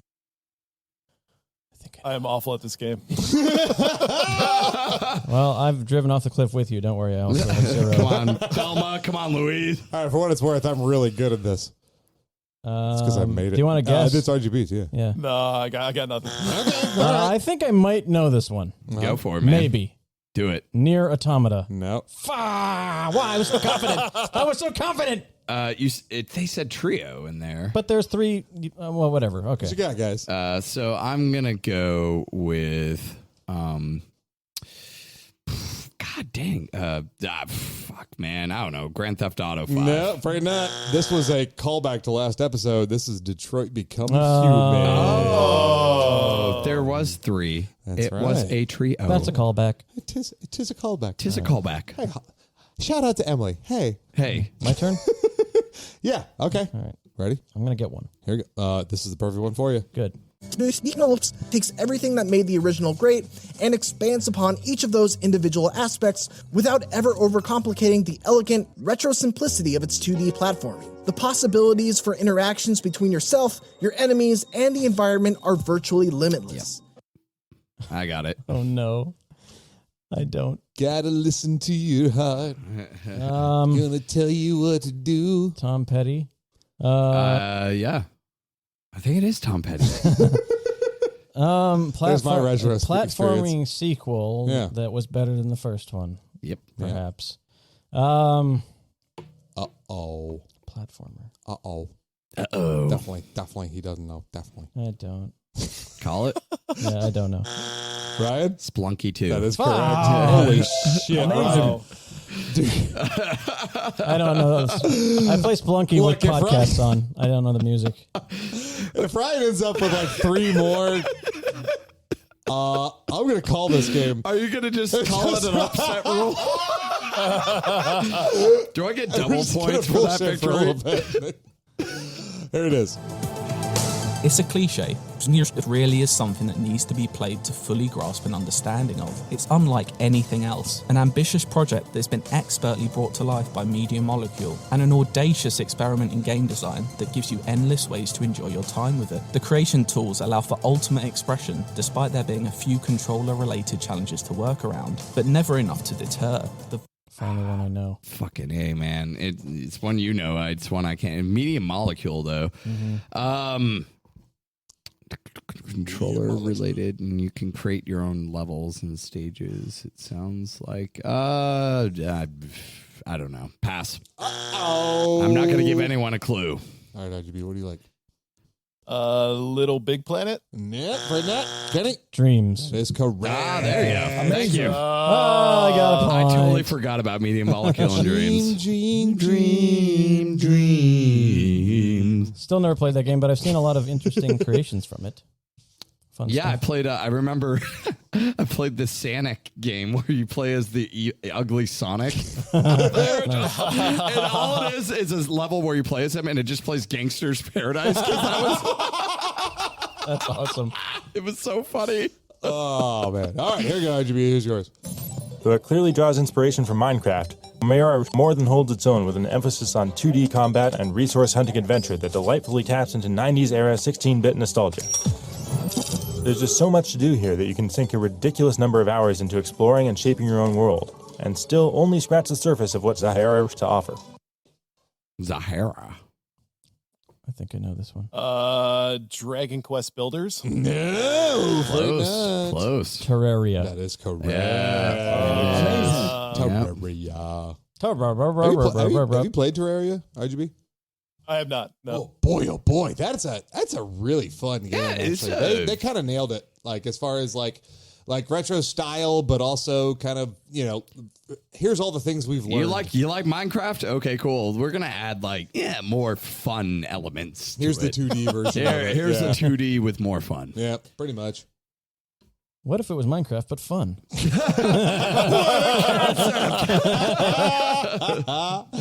All right, Kenny, here you go. Yeah.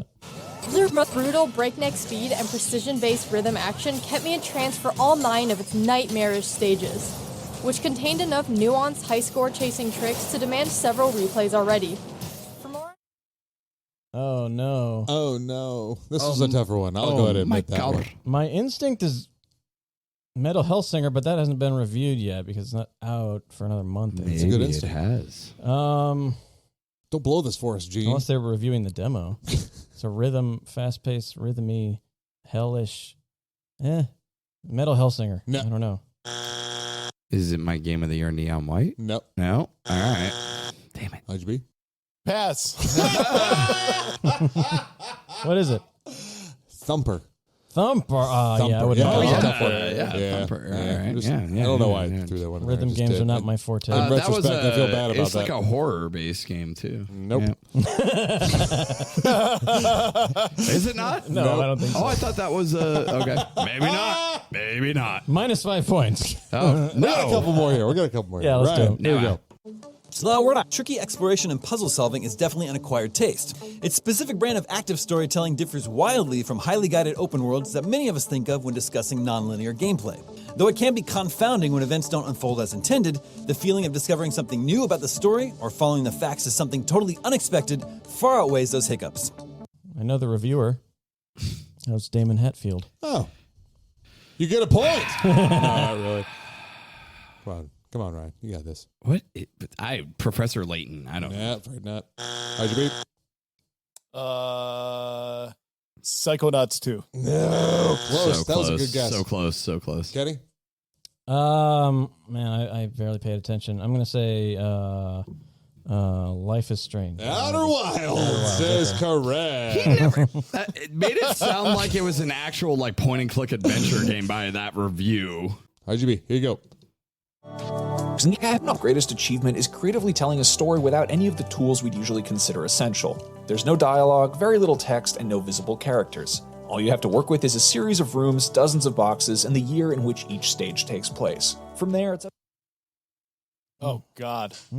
I've heard Blue talk about this one, so. Yeah, and I know what it is. I just don't know the name of it.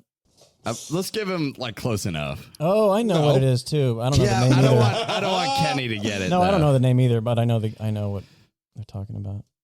Oh, God. Donnie played this recently, too. Mm-hmm. Yeah. Well, what is the name of it? I'm just going to have a sip of my drink and pass. All right, fair enough. Organizing your room simulator. I have no idea. Boy, that's also close. Yeah. No, Ryan. Unpacking? That is correct. Unpack, you son of a bitch, you. Yeah. There's a lot to unpack with that one. Yeah, there you go. Nope, no regrets on that statement I just made. Kenny. Yep. Yeah, Silphi is a truly joyful musical journey through outer space, in which the performances of its cast and the quality of its soundtrack are every bit as stellar as the eye-popping celestial realms it crisscrosses through. It's not for those who are after a traditional platforming game challenge, and if listening to Artful Escape. That is correct. Nice. Amazing. Wow. Good job, Kenny. Wow. We've also been talking about that one on the Discord Yeah, a lot. I haven't played it. I've heard a lot about it. If you're a fan of, I'll reiterate this one. If you're a fan of that dope ass music in Bill and Ted's Excellent Adventure when they go into the future, Oh, yeah. and do all like those like Metal riffs. yeah, those like tapping, squealing yeah. like metal riffs and stuff like that. Epic. Yeah. Play the hell out of Artful Escape. This game is so fun. It's beautiful. And you haven't led me astray on your game recommendations lately, man. He hit the nail on the head with Arcade Paradise. Holy crap, RGB, have you tried out Arcade Paradise yet? I have not, but I found it funny that when we did a test, the only time I heard about it until, obviously now, was when you showed it up on your screen for your Switch. Ooh, boy. And I was like, I got to check this out. Yes, you do. Oh, my God. I got a little addicted to that game. So far, everybody I know that's played it has gotten a little addicted to that game. really like that game. Like, holy crap. I was talking to Dwayne about it today because we were playing Gloomhaven together. Gloomhaven, a board game. Yeah, he looked at me across the table because I told him about it last weekend when we were at Dragon Con together. He looked at me across the table and said, Tim, I have not stopped playing Arcade Paradise for the past hard. 6 days. It's such a weird concept game where it's like, you get money for playing arcade games. Like you get the more arcade games you play and challenges you unlock, the more money you get for your arcade. And then I got the radio boost from the DJs, and now I get all this money. It's beautiful. Oh, it's so good. Let's do one more. It's Ryan's. Is it Ryan's? Yeah, I just got a full escape. Oh wait, who do we start with? We start with Ryan. So we're gonna do one more round. Okay, does that work? Yep. All right, here you go, Ryan. Snailographer Neighbor successfully warps the series' already fun mix of ability-based platforming, secret hunting, and combat into the third dimension. The post-apocalyptic setting may not be as thematically interesting as Parachopmanil, but it is still lovely and vibrant, with cleverly designed levels that make consistently smart use of his abilities. And despite the changes... Yeah. I know the name of the game. Well, I know the character for the game, but if I don't remember the full... It's ironic that you don't remember the full name. Yeah, I'm gonna... That was a clue. Wait, it's not Hat Girl? No. Okay, never mind. I don't know what you're talking about. It's ironic because you're not a hat. You're not wearing a hat, nor are you a girl. A hat in time. Yeah. No. RGB, any guesses? No, but I'm really interested to hear what this clue is. I thought it was Ratchet and Clank ripped apart. No, it's the Kirby game. But what Kirby Forgotten Land? I can't remember. I couldn't remember exactly. for the life of me. That's why it was ironic. Oh, I was trying to think ironic was part of the word. Like Alanis Morissette. Yeah, somehow that led me to Hat Girl. It had Alanis Morissette in it. That's why I thought it was ironic. Yeah, it's like rain on your wedding day. What she was trying to say was all the things she was saying aren't ironic, but that's the irony of the song. RGB's. That's what she was doing. Xenia Riva, an amazing ride. The characters are great, there are some awesome action sequences and some seriously tense situations, and a top-notch story ties it all together. It starts off a little slow, but it gets extremely good once it picks up. If you have a PS3, Xenia Riva is simply not to be missed. PS3 as well. That's a clue. I just bought a PS3 and I have 0 games for it. Oh, well, maybe this You will be own a more game. PS3s than me. You're So that's going to be a natural pass. Okay, all right. Natural Kenny, what you pass. got? Heavy Rain? Heavy Rain is correct. Amazing. Oh my god. Just because it was PS3 and Are we story, near- I just put that together. Tell me, Kenny, here's your chance to tie Ryan no. for Really? first place. You Holy ready? shit, I thought I was getting crushed. Let's see which one's harder. Okay. That's what she said? No. I don't know. God damn it. Cut that. You know cut what? that, Never cut mind. You don't get the point and the game's over. That. Yay! Congratulations, Ryan. You won. No, I gotta. Hey, we have one more round. Give it to me. Let me hear it. Okay. Here we go. I'm probably gonna miss it. Sam Untitled is every bit as black, bleak, and eerily beautiful as the original. It's also just as brief, and although the introduction of the sixth character as an AI-controlled co-op partner ultimately serves the story well, she's not really used to take the game's puzzle-solving and stealth to interesting new places, which seems like a real missed opportunity. While I still... Oh my god! Oh boy! New series, bleak, sixth character, stealth, AI. What's going on here? AI. These are all words they said Yeah. in that review. That's a thing. Yeah. I don't know. What are you, this dumb? is. Oh, what's wrong with this guy? You're stupid. I have no idea. What a dumb. Ryan, any ideas? No. RGB, any ideas? None. Little Nightmares 2. Oh, Congratulations, my Ryan. You are the winner of IGN Games in Review. It was a valiant effort. I would have never pulled that guess out. Even Y'all did incredible. Yeah. Proud Hey, I of you. thought I did all right. You did. You won. You did amazingly. Exactly. Amazing. Amazing. I'm looking forward to my participation trophy. So Ooh. you guys already have my address, clearly, right? Hey, you did crush the first game.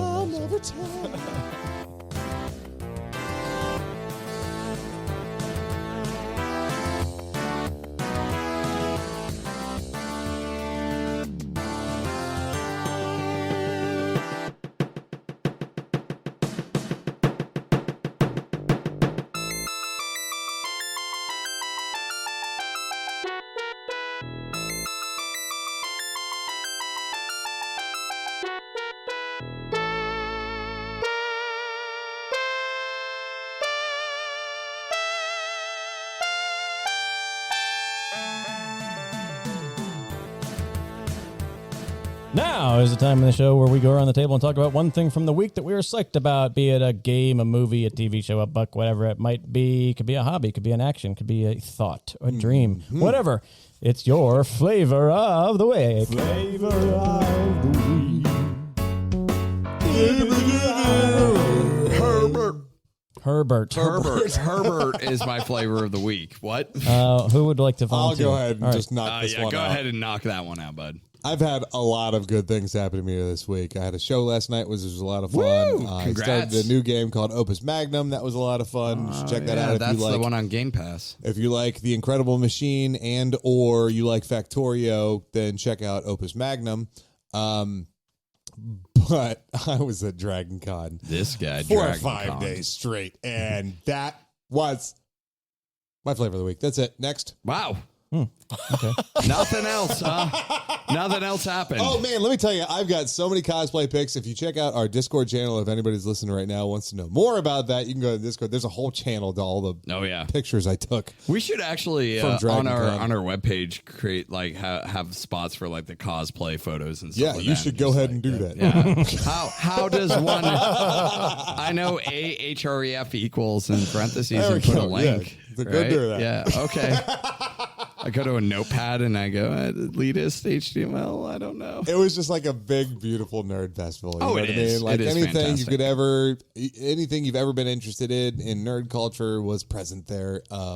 They have different tracks, so like different programs, panels, like events, photo shoots, all these things that are related to specific topics you're interested in. You know what I mean? So like the movies tracks and the video games tracks and the anime track and the British track and puppetry. It's all Doctor Who. And they've got stuff, I mean, literally at any given time during that weekend, because it's so big and there's so many people there. There's at any given like hour, there's 40 to 50 things to do. So you've got so many options. You can't go there and just experience all of it. You just can't. It's impossible. So you go there and hope that you enjoy the 5% that you can actually take in. Exactly. I did a lot of partying. I did a lot of nerd stuff. I sat in on like a lore discussion on Elden Ring. I went to a silly walks competition for any of you Monty Python fans out there. Yes. It was so funny. I laughed for like an hour straight. I was in pain how Nice. fun and funny What that was your favorite panel? I saw Jim Butcher, who is the author of the Dresden Files, which is a wonderful series of books. I got some cool insight into that. I sat next to a girl that was dressed like Molly from that series. That was great. She even had like a SplatterCon shirt on. So if you're Dresden Files fans, you know what I'm talking about with that one. And Jim Butcher is like this awesomely amazing, charismatic, funny guy. And as far as like nerds go, especially kind of thing, like he's really on top of it. And we got insight that like he's got plans for another 11 or like 10 or 11 books in the series, plus another like epic trilogy at the end of it. So it was cool to like learn about all that as well. Author that actually can commit to finishing book series and stuff. That's amazing. Yep. I also partied like a fucking heathen. Let me tell you, dude, I was out until like 3 o'clock in the morning every night or later, just having the time of my life. Cause that's there too. You know what I mean? Like you don't have to do that. That's totally optional. Yep. You can literally just roam around all these hotels because this is in Atlanta. You can just roam around these hotels and find like a nook or a cranny where people are just kind of hanging out and go talk to them and hang out. And that could be your night until you're ready to go home. You know what I mean? Or you can go to this party in mesh and a banana hammock and like angel wings and bunny ears and have the time. That's what I did.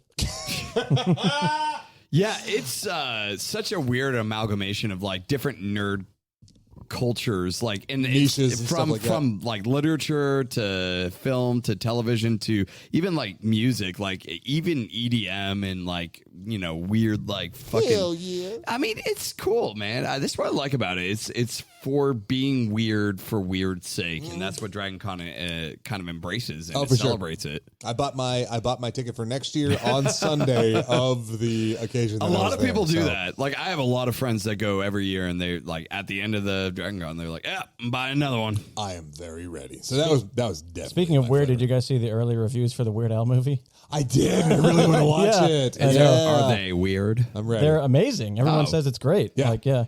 It's like last I checked that 100% on Rotten Tomatoes. Looking at the trailer, it reminded me of the Dewey Cox story, and It's I'm a like, little God, like I really hope they do it in that kind of style. It is in that style. I love that. Mixed with like Weird Al's humor, like UHF-y, like yeah, that's fine. Literally, Funny or Die created fake trailer for a Weird Al biopic. I remember. I watched years that. ago. It was Aaron And Paul. apparently some of the writers of that were involved in the writing of this movie. They should be. They did a great job of and you have to make it dumb and silly. There's a part where he's sitting in the meeting, like a meeting in one of the labels, and he's at a table, and the guy, he's smoking a cigarette, and the guy's like, "Oh, Al, you can't smoke it here." And he he just takes that grabs his cigarette hand and just and stares him in the eye and just puts it on his hand.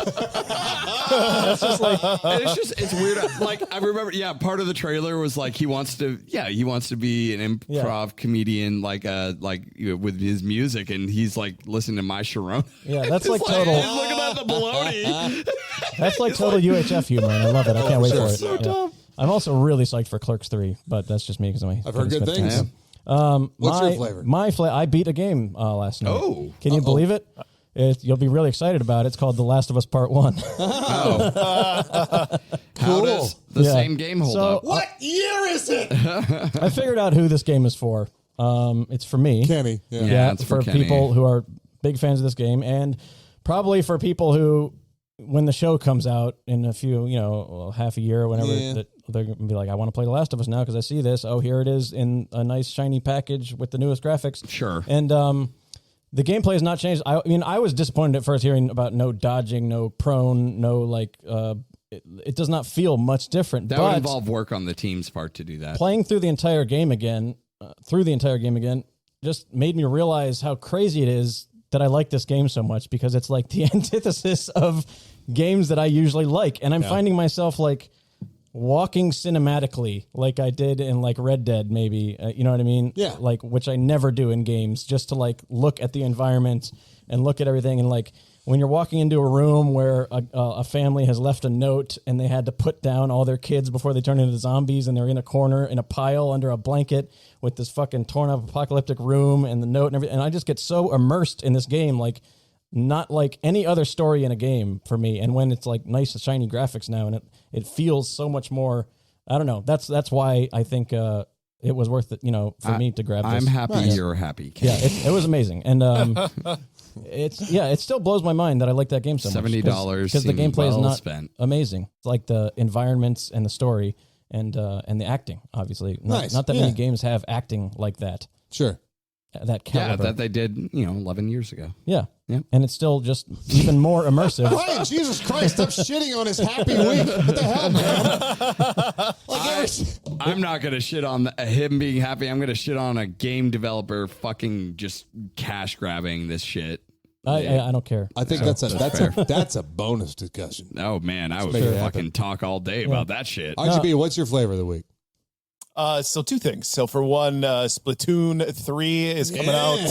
Yes, it's finally here. I don't have a copy. My copy is coming in the mail, and it'll be here on Monday. Nice. So a little disappointed by that, but hey, whatever. I got a chance to play the Everybody's game going to be better during- than you by the time you start it up. You know that, right? Of course. I should have thought, because you're definitely not a digital game person. You need the physical copies. Oh, for sure. Yeah, for sure. Yeah. You got to trade them in. Have you ever? Do you trade in games? I do, actually. So one of my big things is I never want to have a duplicate of a game. So I'm not the kind of person that needs 12 copies of whatever, But if you get the 13th, you unlock the 14th. That's right. So, I mean, usually what I do is I trade them into local stores, because I figure it's better That's to kind rad. of put that back in the economy, for the local stuff. And and I get to get games that I normally wouldn't get. So, yeah. I have a nasty habit of like working really hard to decide which physical game I want to buy, and then buy digital copies on a whim.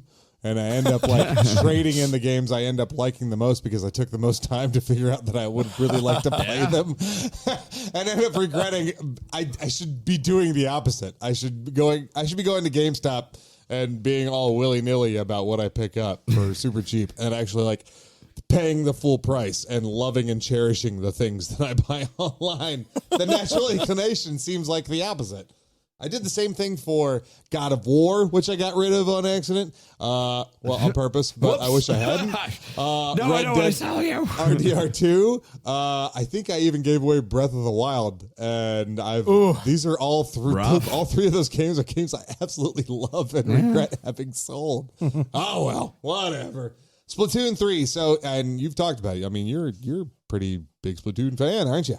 Big time. So I started obviously on the Wii U with the original Splatoon. Huge fan of Splatoon 2 as well, and got a chance to play the third one when they had their Splatfest for the weekend. And I got to say, it is more of the same awesomeness that I absolutely love. I'm not like a huge first-person shooter fan. I mean, back in the day, I played like Halo and stuff with friends, but I'm not like somebody who needs to pick up the newest Call of Duty every time it comes out. Yeah. But something about Splatoon, it just seems like it's the gameplay is just right, hits in the right way, and man, I've probably got like 400 hours in this Splatoon too. So. Do you play with the gyroscope controls, or do you do the just DDR dance pad? It is. You play with the DDR dance pad. All right. Do you use I actually do like the motion controls. Okay. So one of the things is if you play with the roller, you can actually turn quicker with the motion controls versus utilizing just the gamepad. Pro tip. Yeah, for real. Spelunky pro tip, man. Splatoon. Splatoon, not Spelunky. Is Splatoon a game you can have fun with solo? Stop. It is. So, they've obviously got the single player campaign, which is fine. It's a kind of like a tech demo, realistically, for what you would do online. But honestly, the best part about that is the multiplayer. It's super smooth, and right now they've actually fixed a few things that I have always disliked about the original too. So for example, if somebody like disconnects in the middle of a match, right? It's almost impossible to win a match 3-4. So what they're doing now is they're stopping the game. They're saying, okay, if it's not 4-on-4, we don't want to complete this game, so it doesn't go against your stats. Because that's also what happens is if you obviously lose somebody and you lose the match, that goes against your stats. So that was a huge improvement. One other improvement is that they let you skip the beginning cinematic where they tell you what all the maps are, because that's probably the worst part of Splatoon 2 is having to sit through two people who are not speaking a language that anyone can understand and explain to you too what the maps are. Like, I don't care, just want to get into the game. So thankfully they allow you to skip that. That's really cool because I've been playing, more than anything this week, I've been playing Destiny, which is kind of boring to talk about, but I'm playing a lot of Destiny. The same thing happens where like people leave your PvP match and you just get creamed and it affects your stats, and it's like, that'd be cool. I don't get, like, it's interesting because like Dota 2 has this whole thing where if a player disconnects, you can pause the game and then you can wait for them to reconnect back. Like, why don't they have those in these games? I don't know. Destiny needs to work that one out. Splatoon has figured it out, apparently. I'll make some calls. Yeah. Okay, get on it. So what was it that initially drew you into Splatoon? Ryan almost got me saying Spelunky. Splatoon. But like initially, like, because looking at it from my perspective when Splatoon first came out, I was like, well, it's a kids game. I don't play a kids game. That was just like my natural feeling about game. it. It's a squid game. In retrospect, looking back, is like, who cares if it's fun? It's fun. But what drew you to it initially? Before I answer, I got to say, I did love the pun. It's not a kid game, it's a squid game. So thank you, Ryan. No one appreciates my goddamn jokes here. Don't encourage him. So originally I was listening to the Completely Unnecessary podcast with Ian and Pat, and Ian's a huge fan of Splatoon. So I was like, all right, you know what? I'll give it a shot. And man, I fell in love with it. In fact, it was a game that both me and my wife would play together, which my wife doesn't typically play video games, but man, she is really, really good at Splatoon. Nice. And so that was like, because I actually ended up getting the Wii U like years after it came out. I won it in a contest at work. So I brought it home. I was like, hey, let's, I've heard about this game. Let's check it out. And she was obviously a little skeptical at first and then just fell in love with it. I feel like that would be a hard sell. Like, you boot up that game and it's like, the fuck am I looking at? What are these creature kids? I'm kind of thinking about that now. Maybe me and Kathy need to play Splatoon together. Is it split screen or? No, so what we do is we trade back and forth. But the funny part is that I knew my wife was really into it because she would like purposely skip me. So they're like, hey, isn't this my turn? And she's like, maybe. Hey, that's where you get them. That's where you get them. I mean, last game me and wifey played together was Animal Crossing, and I would bring my monitor into the living room so I could connect my Switch to my monitor, and she could play on the TV.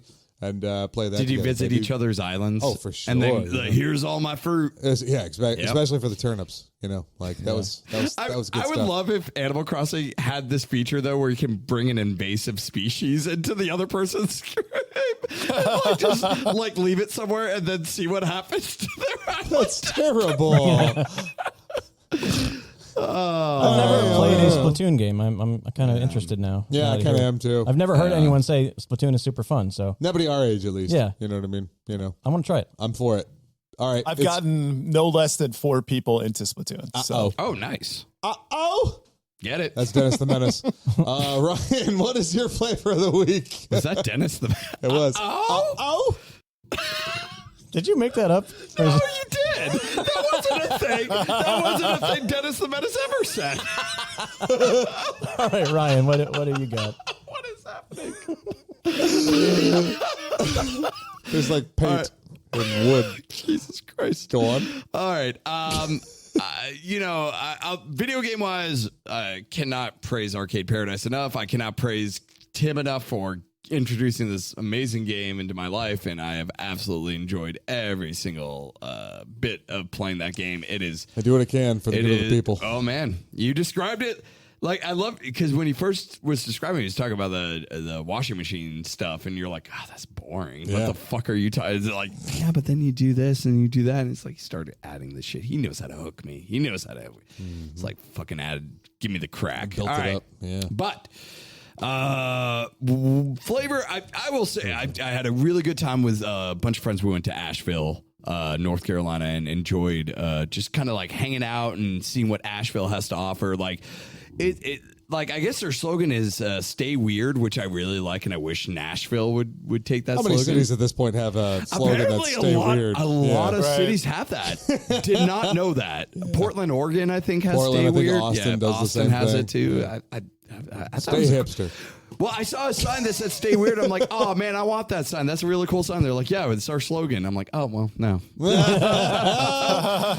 very hipster. I don't want to be a conformist. But I don't want to stay weird. I want to stay weird. I want to stay normal. I want to stay normal. I like if all want you to stay weird people. But walking downtown Asheville on a Friday night, you start hearing some drum beats happening, and you're like, the fuck is going on? You walk over there. They got a drum circle going. They got a drum circle going with a bunch of people playing different instruments, different things. Everybody's just joining in. Everyone's dancing, having a good time. I'm like, where the hell am I? This is amazing. And just getting to participate in something so weird and fun. And then we went to the first night. We went to this arcade place that they have down in Asheville. That you basically have every single console I could think of. They had the Atari Jaguar. They had Panasonic 3DO. They had all these old consoles, and they had all the games for it, and you can just go and get the game and try it out and play it and whatever. And I can appreciate that. It's such a cool idea. And they partner with their local used game store. So what they go, hey, if you get these games in, we'd like to buy them from you and stuff like that. I was like, that's such a cool little idea and concept, and blew some people's minds when they had a duck hunt station up, and they had a second controller, and I was like, hey, who wants to play the ducks? And they're like, what are you talking about, the ducks? I'm like, second player on duck hunt can play as the ducks, right? And they're like, what? I didn't know that. Yeah, it's amazing. Yeah, it's a lot of fun. I'll be damned. So just all sorts of cool things like that. And then there's a pinball museum that's there that we got to see all these old 1920, 1930 Evel Knievel pinball machine. There was a 2-player pinball machine. I've never seen this before. Well, you play against another person, and the pinball machine actually tilts to the direction of whose side is playing against, and then it tilts back when it's the awesome. Yeah. It is so cool, and it's a very old machine. It was 65 or something was when it was developed. And I'm like, man, why don't we have those now?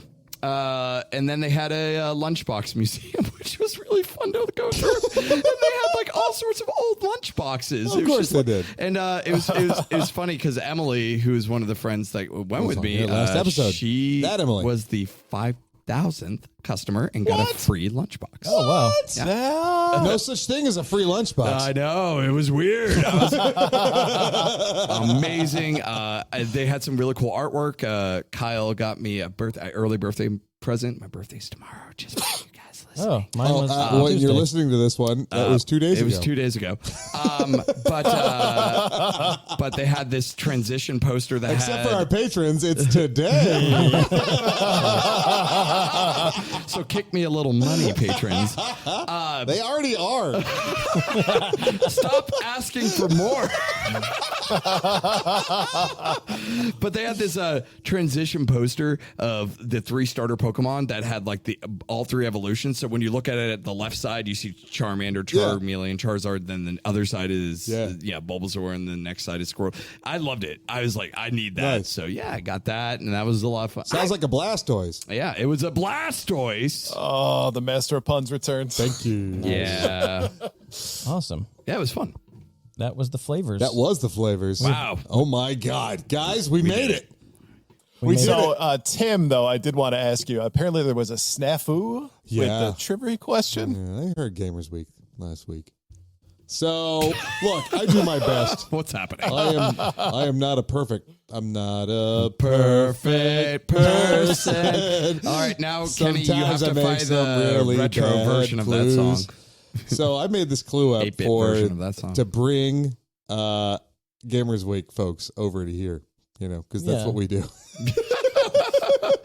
We're like your symbiote. We have our spot on Gamers Week podcast, and I made this clue up, and I built a question with bad information. Oh, I did. I have no idea about this controversy. I made some bad assumptions, and then I got not called out, just corrected on the show, and I've got to fess up to that. Okay, Because the clue that I said was, ladies and gentlemen, start your engines. The original NES Super Mario Brothers was one of the 17 games released at the launch of the console. That was the first part of the clue. Now, if I'm not mistaken, I was mistaken, right?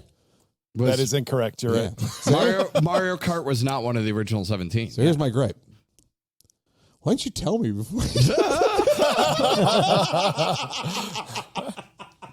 No, I think I just jumped to a conclusion there that was like, well, I mean, it's an old NES game. It must have been one of the first ones, but I'm totally wrong. It absolutely was not one of the first 17. So if I were to amend the question and make amends for it, I'll have to see if I can do this here.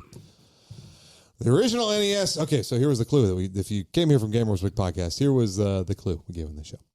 The original NES Super Mario Brothers was not one of the 17 games released at the launch of the console. Here's another fun fact. Did that need to be stated? The programming engine used to make Mario Run was originally developed for use in one of the NES launch titles. Guess which one?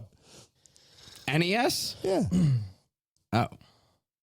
That's for you two. Yeah. Now that I've fixed it. I'm thinking of the original 17 games were the ones that had those like generic ass covers and kind of like Mario. I'm trying to remember which. Well, you want to go through them? It was Mario. They had Duck Hunt. They had Track and Field. They had Balloon Fight. They had. Wait, didn't we just say Mario was not one? Mario Brothers. I'm just Mario listing. Brothers was not one, or was one. What? No, I don't think Mario Brothers was not. Yeah. Okay. There's Gyroscope. Balloon Fight. Gyromite. That's it. Gyromite. There was Vegemite, which we learned was not bad. Not bad. It's still in my cabinet, and I haven't touched it since. It may get better as it ages. I don't. Oh boy! Doubting that one. It's like a fine wine. It's like a fine Vegemite. I'll say Balloon Fight. Is that an answer? Sure, but no, that's incorrect. Right? Any guesses? I will say Gyromite. Here's a cool fun fact. It's Excite Bike.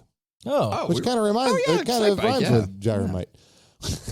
Excite Bike, you could actually create your own stages on that. The acceleration engine that was used for Excite Bike was the same one that Miyamoto used applied for Mario to Kart. Mario. So that makes so much sense, actually. Mario. Oh. So when he runs, he goes to a smooth transition from like walking to like running speed. And it was the same engine used for that. Ryan has mentioned Mario Kart like 3 times and has never been a part of this. Wait, did you say Mario Kart? No. Never once. You just made it up in your head and went with it. Can we talk about Mario Kart, though? We'll do it in the Fun bonus. fact, the original Mario, when he ran, he would overheat if he ran too fast. Oh, man. So, despite the snafu in the question, it didn't really affect. What if the they actual gave Mario question, stamina so. bars? Like, do you think that if they would have like what they did with the original Punch Out, where they're like, "Hey, stamina bar. If he gets too much, he can't hit." What if they did that with Mario? It's like he ran too much. He can't move too fast until you get that back. If Mario still would be a thing today. Well, it's kind of like the P-Wing, a little bit of Mario 3. You know what I mean? A little take on you're that. right. Technically, yeah, that You're actually. That would be annoying in regular Mario platformers. Probably, I agree. Yeah. RGB, any closing words for our listeners out there? Anything you'd like to say? Anything you'd like to tell our listeners about? No, guys, thank you again. It's always an absolute blast to be on the show. And, I'm really looking forward to Tim's pictures on his Only Tim's from his banana hammock times. So looking forward to that. But no, guys, this is absolutely a great way to spend my Sunday. So thank you so much for having me on. We are missing an untapped potential source of revenue is doing an OnlyFans of this podcast. What do you want us to do? Play a game? Oh, that's nice. While jerking off Kenny. No! Jesus Christ. Find RGB at the Gamers Week podcast, of course, on your favorite podcast platform. And for sure. Check us out at theleetist.com, the jumping off point for everything we do here at The Leetist. Come join our Discord. It's open to all. That's right. Yeah. Thank you, everyone, for Thank today. you, RGB. Thank you, Kenny. Thank you, Ryan. Hey. You guys are incredible. Thank you, guys. You're You truly guys next week. great. We're staying around for some bonus content for the patrons. Bye. Just for you, patron.